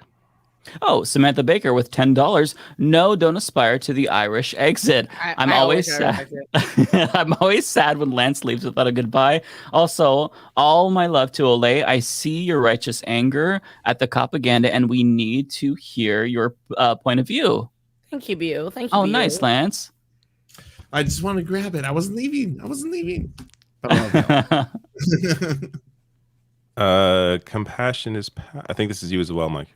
Oh, okay. Compassion is power. $5. Animal rights are an extension of, not in competition with human rights. Watch Dominion. Yeah, I agree with that. I love that. I've tried to, I'm not a vegetarian, but over the years, I have substantially reduced the amount of meat that I eat. I found substitutes for almost everything. Chicken. I haven't had like actual beef in a very long time. So yeah, I do agree with that. This is for Mike. Oh, okay. Yes. $5 from Lee. David, could you bring on someone low-key like Destiny? I think it would be great having the spiritual love child of Jimmy Dore and Megan Murphy on the Leftist Mafia.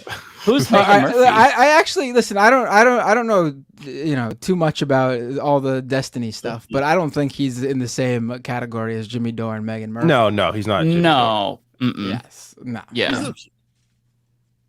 He's a little wild sometimes, but he's not Jimmy Dore. Right.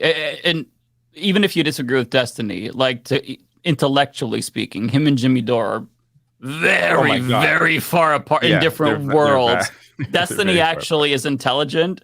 Jimmy Dore is barely remaining alive because he could barely breathe. That's the Destiny who the other day was donating money to the cops. I don't know. Oh, right, he did do that. Follow his Yes, every move. he did do that. Yeah, Probably. yeah. That was very weird. Yeah. Yes, that very dumb too. You could argue that he has more of an impact than Door does. No, I don't think so. Doors. You think Door's bigger than Destiny is? Oh yeah, yeah. Really? You think Still? so? Huh. To this day? Yes. Yeah. I think Destiny is he's got a big audience, but he's a very online character. Door definitely moves outside of the very online, and I think I don't know. I feel like Destiny's way bigger than Jimmy Dore because he's on he's gotten much more like not mainstream necessarily, but he goes on bigger podcasts. Whereas Jimmy Dore is very insular. He's with his own people that he goes on every. To be fair, he's been on Rogan's show. Oh, that's true. Destiny has. That's a good point. So. That is true. Dore's been on. He was a regular on Tucker Carlson's show. That's right. Yeah. So the two of them have to meet. I think that's what's happening. I would love to see a debate between them. That'd be great. Actually, would that be entertaining? Yeah. This is for Binder. Blex actually with a super chat, hoping Texas can pull itself back out of this hellhole the GOP has dug us. Also, make sure you split this $5 with your co-host, Winky Face. I'm sure that'll happen. Mike. Samantha Baker, $5. Yes, Lance. Olay's panel on Dr. West is absolutely essential viewing. I look forward to all your videos every day. Keep up the good work. Left is best. Thank you so much. Thank you. This is no, I'm going to take credit for this. You're welcome. Thank you. Oh, Soul Bunny. I love Soul Bunny. That is my view. I love you, Soul Bunny. Yes. Looking forward to Olayemi's coming black panel. Yes, it will be great. I love it. I like someone said Olay you single in the comments. Child, what is that? Business. I just see what is that your next panel? What tell us about it. My next one next week. We're recording on Monday. I'll put it out. It's going to be on, I don't know if y'all have seen, I'll fill y'all in. Sukiana is this rapper, and basically she is a very sexual, like very, very sexual, hypersexual. Oh, I know her. Yeah. Yes, and you've seen the clips of her basically being sexually assaulted, and yet everybody is like, but she's a hoe, so it's consent. Maybe let's have a conversation. Consent. So that, and maybe like the other flip side of that is like if you've seen the Zion Williamson stuff with Mariah Mills. So I am having a great group. I look forward to revealing who they are. They will be great. People will be excited to talk about that. And of course I will eventually, the whole idea is to be rotating great black people, but you will get the original panel back at some point. Of course they'll pair. Awesome. Yeah, that's nice. I'm looking forward to that. I didn't know about all of this with Suki. And I have a big Pride episode the week after next. And y'all should, all the people who like my rant, you should turn into this video this week. My editor calls it Angry Olay. He said it's very, very, you're very angry in this video. Very angry Olay. Where I was like, you think I'm angry? I was like, I think I was just high. So that was my natural. So look forward to that. This is for me. Yes. Redwood's Ridden says, I got 3 questions. What's a Canadian tuxedo? That is a wearing all like denim, basically.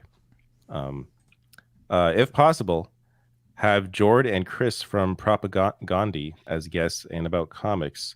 Have you watched The Sandman? No, I haven't. I did. Has anyone here watched The Sandman? It was okay. It's a show on Netflix. Based on a comic. Who's Jordan and Chris? Yeah. First couple episodes are okay. It's mid. I haven't heard of them. I'll look into them. Okay.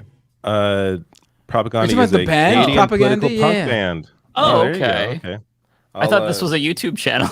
No, I thought everyone knew. They're a punk band. Not all in your world, then. Yeah. There, I have it. I'll check them out later. Cool. Where am I here? This is for Mike, I think. Holy shit. Christopher That's Sharp, a big one. $50 super chat. Jesus. Oh my God. Love you guys. Thanks for standing up for truth and compassion. You guys are a ray of hope in dark times. Thanks again. Thank you. That is insanely generous. You don't have to send that much. I feel really bad. But thank you. Really appreciate that. Yeah, don't send that much money to Mike. Makes him feel bad. Send it to me. It makes me feel great. Also makes me feel good. This is for Bender. Awesome Possum. Can you read this? If not, say you did just in case. What? I read it. I read There it. you go. There you go. Transgirl420 says, "Hi David, I had to work through internalized transphobia to accept being trans, and I always wonder how cis people unlearn it. Do you remember what helped y'all be not transphobic?" I don't think I was ever never had a transphobic thing. I never had that. I was never transphobic. I was, I guess, just more curious, but I was never like, fuck those people or anything. Like, yeah. I don't know. I never had, like, that was never put into me. So I I'll never. be honest, I just didn't know. I was like, I have no idea. Like, you know, you got to figure this all out. Yeah. Yeah, that I'm kind of like with Lance. For me, I never really was transphobic when I overcame homophobia, and then I came out. But I took a class in college, and really my only like I knew trans people existed, but my exposure was this trans lady who came in and spoke to us, and she took questions. She explained like the trans experience, and that right there was like, oh, the light bulb went off. Everything she said made 100% sense. And actually, in my first week of doing videos, or second week on the Humanist Report, I sent her my video on trans rights. I'm like, hey, do you think I represented this story well? And she responded, she's like, you did amazing. So yeah, that one person really influenced me. One thing that I will say is you can kind of get over the internalized hate if you see the confidence of other people. One person I'll recommend is there's a trans rapper. Her name is Damage. It's Damage with a 3. She is ruthless, and she is just so unabashedly proud. And if you listen to her, I think that's a good way to help cultivate confidence. Because for me, like seeing other gay dudes on YouTube talk kind of helped me get confidence. So if you can find other people who can be role models to you, and you're never too like old to have a role model, by the way, but like seeing people be really confident, that'll help you. So check out there's other queer artists, but I just discovered Damage, and I've been like binging her music, and it's so fucking good. She was actually on InfoWars because of one of the lines in her song. She talks about killing a bigot, and InfoWars reported on this, and she shared out the article. She's like, this is based. Fuck yeah. So yeah. For me, it was just I got into the punk scene really early, and being in New York, just surrounded by in the punk scene especially a lot of trans people. I knew trans people when I was very young, just at shows and stuff, but nothing was never crazy to me but I do think it has to do a lot with your surroundings and how you're not necessarily brought up by maybe not. I'm not specifically talking about your family, but even just like where you go to school, the people you surround yourself with, and you don't always choose that either. So yeah, right, yeah. It's same thing for me. It's just like culture and like just seeing more trans people and just like, all right, like I had no problem with it. Just then it was normalized.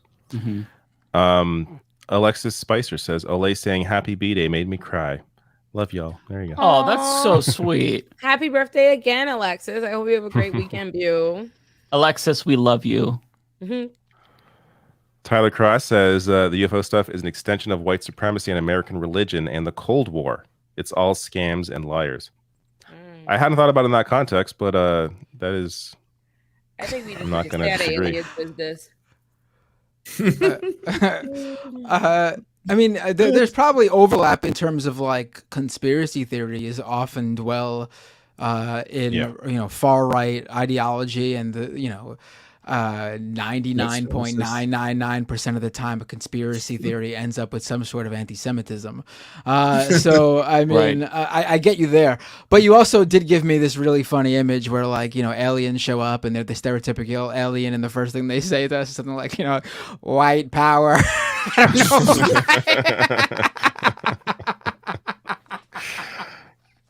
Well, and one thing to add to that is that would be their I'd be like, fuck, what the hell? This is not what I want. What the hell, man? This is the worst case scenario. They know that'd be the only way for them to be accepted. To ingratiate themselves with the power structures in the United States. That's what it'd be like a. I feel like there's a movie in this plot here. This idea. Yeah, but it is an extension though, because religiosity, like you are prone to more conspiratorial thinking if you are religious. So like the UFO stuff, it is inherently conspiratorial. I mean, sure, there's evidence of unidentified flying objects, but that doesn't mean that they're aliens. This is for Bender. Kowalski says, aliens land in my cornfields, annoying but chill. Not the white power aliens, I'm assuming. Also for Bender. Omega with a super chat. Support all streamers by super chatting Bender. Yes, absolutely. Tell that to Hassan's audience. Just thinking of which lefty has the most people. $2 for the Queen of Black Air Force Roundtable. I can only imagine they must be talking to me. Black Air Forces. Thank you. I'm glad you enjoyed Olay and Friends. This is Bender. Dan Cedar with a super chat. My favorite Matt Binder show is Left Reckoning. Very funny. That is a good show, though. You would actually have no idea how often me and Matt Lick to this day get confused simply because we were two Matts. Yeah, on the majority part. Like, it's unbelievable. All the time I'll see right wingers attributing something Matt Leck said to me and then attributing something I said to him all the time on Twitter. Now you know how David and I feel.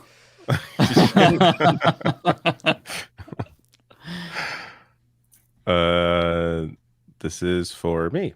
Bayaz says Scarlet Witch and Jean Grey are the only superheroes gays acknowledge. I did not know that. Okay, hold up. Quicksilver and Cyclops had a threesome. It happened. It's canon. Wait, it's who? in the comments. Yeah, really? Wolverine had a threesome with Jean Grey in the moon. It was like on the moon planet or whatever. It's canon. Look it up. Google it. It's real. Yeah. Interesting. Yeah. Tony with a super chat. Binder has an intro for Scam Economy, now for Doomed. Where are those reference pics, Matt? Right? Tony made the animated opening for Scam Economy for the video version of the show, and she's putting together one for Doom too. But I need to get her some things that she's been waiting for forever. Yeah, that's why she had that comment earlier saying I low-key feel like Olay is coming from me. I was like, what are you talking about? Right, okay. I didn't see that. Okay. Oh, I'm sorry, but I only ever see the stream and I never seen the angel. It's not your fault. It's Bender who has no. It's me. I dropped the ball. Yeah. You're like, yes. Get your main horse stuff together. This is for Mike. Oh, Andrew Clement, $2. Can we get RM in the Mafia? Never gonna happen. No, RM was actually on a couple of months ago, but yeah. Well, I'm sure we'd love to bring him back for sure. Yeah. RM is amazing. We should have some rotating regulars, like Ben Dixon, RM, like people who I like that idea. If we don't have they don't have to be on every episode, but like a go-to regular guest host, you know? Yeah. It's not white guys, you know. Yeah, but basically. Yeah. We We're the only white men allowed in the show as regular. Too many. This is for Mike. Oh, Kenzie Page with $5. Just want to show support from a trans guy. Thanks for giving me an enjoyable way to digest the horrible news and find a little bit of hope. Keep it up. Well, I'm glad that you find it useful. Thank you so much. I really appreciate that. Yeah, if you can inject a little bit of humor into the shitty news cycle or just make it somewhat entertaining, then it does help. So yeah, thank you. Mike? Andrew asked with $5, who from the Leftist Mafia would survive the longest if there were on an anti-communist series, Squid Games? Well, I can just say, absolutely, easy. Yeah, easy, I would probably die the first episode. Bender would probably outlast everyone. I was gonna say Bender would win. Well, no. Well, I would make it pretty far. If I somehow make it past the initial part or whatever, panicking and I'd probably make it past that initial game. Once everybody start getting killed, I might make it past that. If I make it past and I could get to the part where it's just manipulation, then I'll make it. Yeah, I would probably intentionally end it for myself, like under my control, just because I don't like the question of what's gonna happen. I need to know how it's gonna end, and I'm gonna do it myself. But I wouldn't come back. You know how they got to leave? There's literally nothing under the sun that would make me come back. Right? Nothing on Earth. Nothing at all. Nothing. I can already. But I Binder know would go back. Bender would go back with Yeah, like he a would. plan, a map, a cheat code, all type of shit. Like Bender, like, yeah, I'm gonna win the money. I'm gonna win the money. I'll be back. Like, I already know how my demise would happen. Like I would really panic and I try to get you strategic. die like number 6, whatever the nice one that we loved, that they killed. You remember the nice one? What was his name? Ali can't remember. or whatever. Ali, I think it was like Ali, the sweet brown one. Oh, I loved him so much. That's exactly how Mike would die. Well, and the way it would happen would be Lance, I would for sure. Lance and Mike are gonna die doing some nice people shit So immediately. fast. Oh my god, So the fast. minute they have to kill I'll somebody, be they have to go betrayed to by all of Lance would you. be like, All of you. no. No, you Lance betrayed would me be so like- fast. Lance would be So like, fast. Lance would come Yeah. up with some team thing, like if we actually all work together, we don't have to get and then so then he get pushed through the fucking glass bridge. True. I'm gonna actually amend me winning, and I'm actually gonna say that I would in the game die, but I would be the guy who you all mourn and feel really bad about because I was so nice and everything. Bullshit. And then I'll celebrate you. wait, no, I'm not done. Be I'm the not done. old guy. I'm not Be the done. old guy. And then you find out that I'm actually still alive. I faked my death, and I'm actually the one who put you all in this situation for my own sick, twisted fun. That's David. No, that's actually David. Offs himself early. You stop thinking about it, and it's David, and he's back there. That probably would be me because there's no Yes. fucking way I'd be in that game otherwise. Like, there's no other way. Look, you want to know? Okay, there's a couple of went too ways that soon. You went too myself and Lance specifically would die. So you know how they pick teams? Me and Lance would deliberately go to the weakest person so they feel included, and that person would get us killed. True. Or Backstab so fast. or we would try to get a little bit more strategic, realizing the game and how ruthless it is. We would betray someone, but then tell on ourselves and be like, listen, we were going to do this. And then they would kill us. And that And thought next we were smart. And thought we were so clever too the Yeah. whole time. We'd be like, oh, I'm so smart. Oh, I got this. Like if we just are I got honest this. and we Oh, tell I got them we were this. gonna do it and backstab them, then they'll trust us more, and then they like immediately. Listen, So all I yeah, know is those two motherfuckers are dead. Okay, Mike and Lance. I don't know what's gonna happen, but it's gonna happen. It's gonna happen fucking quick. Easy. Okay, Easy. all right, quick. Lance would be like, oh no. Lance wouldn't even get killed in the game. Lance would get killed in the room when they're like giving the rules, and that person's like, no, we can't do this. When we're all waiting to get inside the room. The one who comes up like, we can't do this. This isn't right, and they Oh, shoot him right no. there. We're dead. Fucking ass. Oh no. It would be a game where it's just down, like everyone's already advanced. The last person's gonna die. It's the last two people in the game are Lance and Ole, and Lance looks at Ole and goes, "Listen, I can't do this. I can't." And Ole would just be like, "Oh, sounds good to me. Peace, bye. Nice knowing you." I feel like I would kill someone though in this game, but it would be completely accidental. Like we're on this glass panel and they're like rushing me to go forward, and I'm like panicking. I'm like, I can't, and then I like fall backwards and I accidentally bring someone down with me, and that's how like I kill them. I can see that.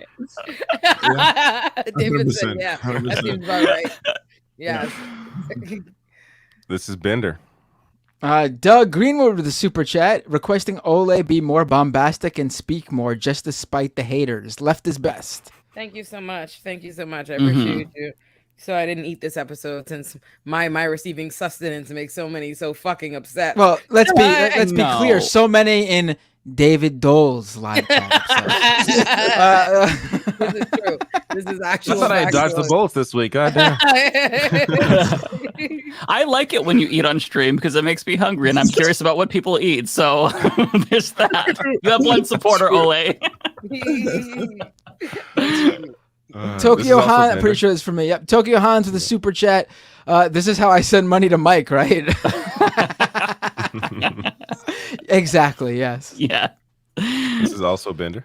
Damn Cedar with a super chat. Rest in power, Michael Brooks. Left is best. Absolutely, yes. You know what's interesting? Every time there's some person who used to be like quasi left or whatever, like, and then they're going crazy now. Like when the Cornel West stuff happened, I thought about like what, like I would want to hear what Michael Brooks has to say about Cornel West being in the People's Party. Like that's that's where my mind goes. Is like, what the fuck would he say about this? Because this is such a weird situation. He handled every single situation like perfectly, like just so rational, you know, where it's like you have a particular opinion and then you hear Michael Brooks, you're like, okay, that makes more sense actually. Like, yeah, He's a very smart guy. Absolutely. Yeah. This is Mike. Oh, okay, or an F with 500 yen. Would love to see Olayemi and Skip intro do a propaganda vid together. I don't know him, but I'm assuming that's the guy that made the video with After You, right? Awesome YouTube channel. It's great. Oh, Skip it. I'll check him out. I'm trying to find. Ole had a Thanos moment right there. Ole should do a thing with Skip. I don't even know who he is.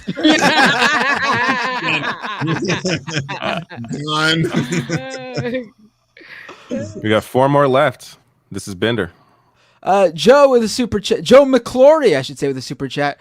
Wanted to thank Ole for the intro to FD. Been watching his stuff all day. I love the idea that I could intro anybody to FD. Thank you. I know he is bigger than like all of us. He's massive on YouTube for sure. Yeah. He's great. But you know, different platforms depending on where you know people from. This is for me. The Facebook link on your merch site is incorrect. I don't even remember linking to the Facebook page on the merch site. So, but thank you. Look into that and make sure. And that was David Dole's Thanos moment, right to Mike Zuckerberg. I don't even know who you are. Facebook? What? I have a Facebook. Advertise the Facebook page that often because I feel like it's a whole different demographic over there. This is for Mike. Oh, okay. Andres Ross with a $49 super chat. Love you Thursdays in Mexico City. I get 100 Mbps for $35 US. Oh, interesting. Okay. Thank you for sending that. I was very curious. Really appreciate that too, by the way. Interesting. $49 I'm done for you. Last one here. It's $49 in Mexican pesos. It looks like. I like how you said that. Which I think it's like three US dollars. Sounds like a big number though. Listen, you can send me all the pesos you want. I'm just letting people know for accuracy. Here we go. Last one, Bender. Oh, Kowalski with a super chat. Invite me on Leftist Mafia. I'll teach you the way of the corn. We should have a legit farmer on and talk. We should have an AG episode or something. That'd be very interesting. Yeah. A big ag episode. Oh, see, you said AG. I'm thinking, man, I don't know any attorneys generals. You know, maybe Ole. She's the attorney. All right, everybody. That was. Oh wait, we got someone just got a super chat at the last minute. Wait, do Lance and Ole also have anything as well, like on Twitch or through? No, this is someone sent me some cash apps. Let me see. Hold on. This is for Mike while they're searching. Daporize 11 Canadian. Fog lifts as a door suddenly appears near the base of the mysterious spaceship. An 8 or 9 foot silhouette stands tall in the doorway. Its head is of unearthly proportions. New Mexico. It's just Charlie. Or never mind. I'm thinking Roswell. Well, and then you said New Mexico. Fuck! I always ruined it. Never mind. It's just Charlie Kirk. Good. That's good. That's amazing. That was good until Mike messed it up. I know.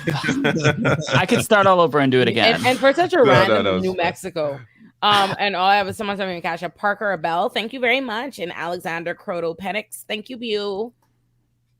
Very nice. All right. Now that Mike said New Mexico, though, I can't help but. The more I think about it, though. Now I can't help but. New Mexico. Now I can't. You know, mindset, aliens. You know, New Mexico, of course.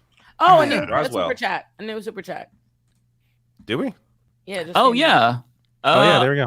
I'm not sure who this is for. Olay, your video on Cornel West was so educational and awesome. You're quickly becoming a favorite YouTuber ever. Thank you. And really look out for my Pride episode. I have like 2 big episodes coming. I don't want to tell y'all like different sets of interviews. Mike and Lance know about one of them.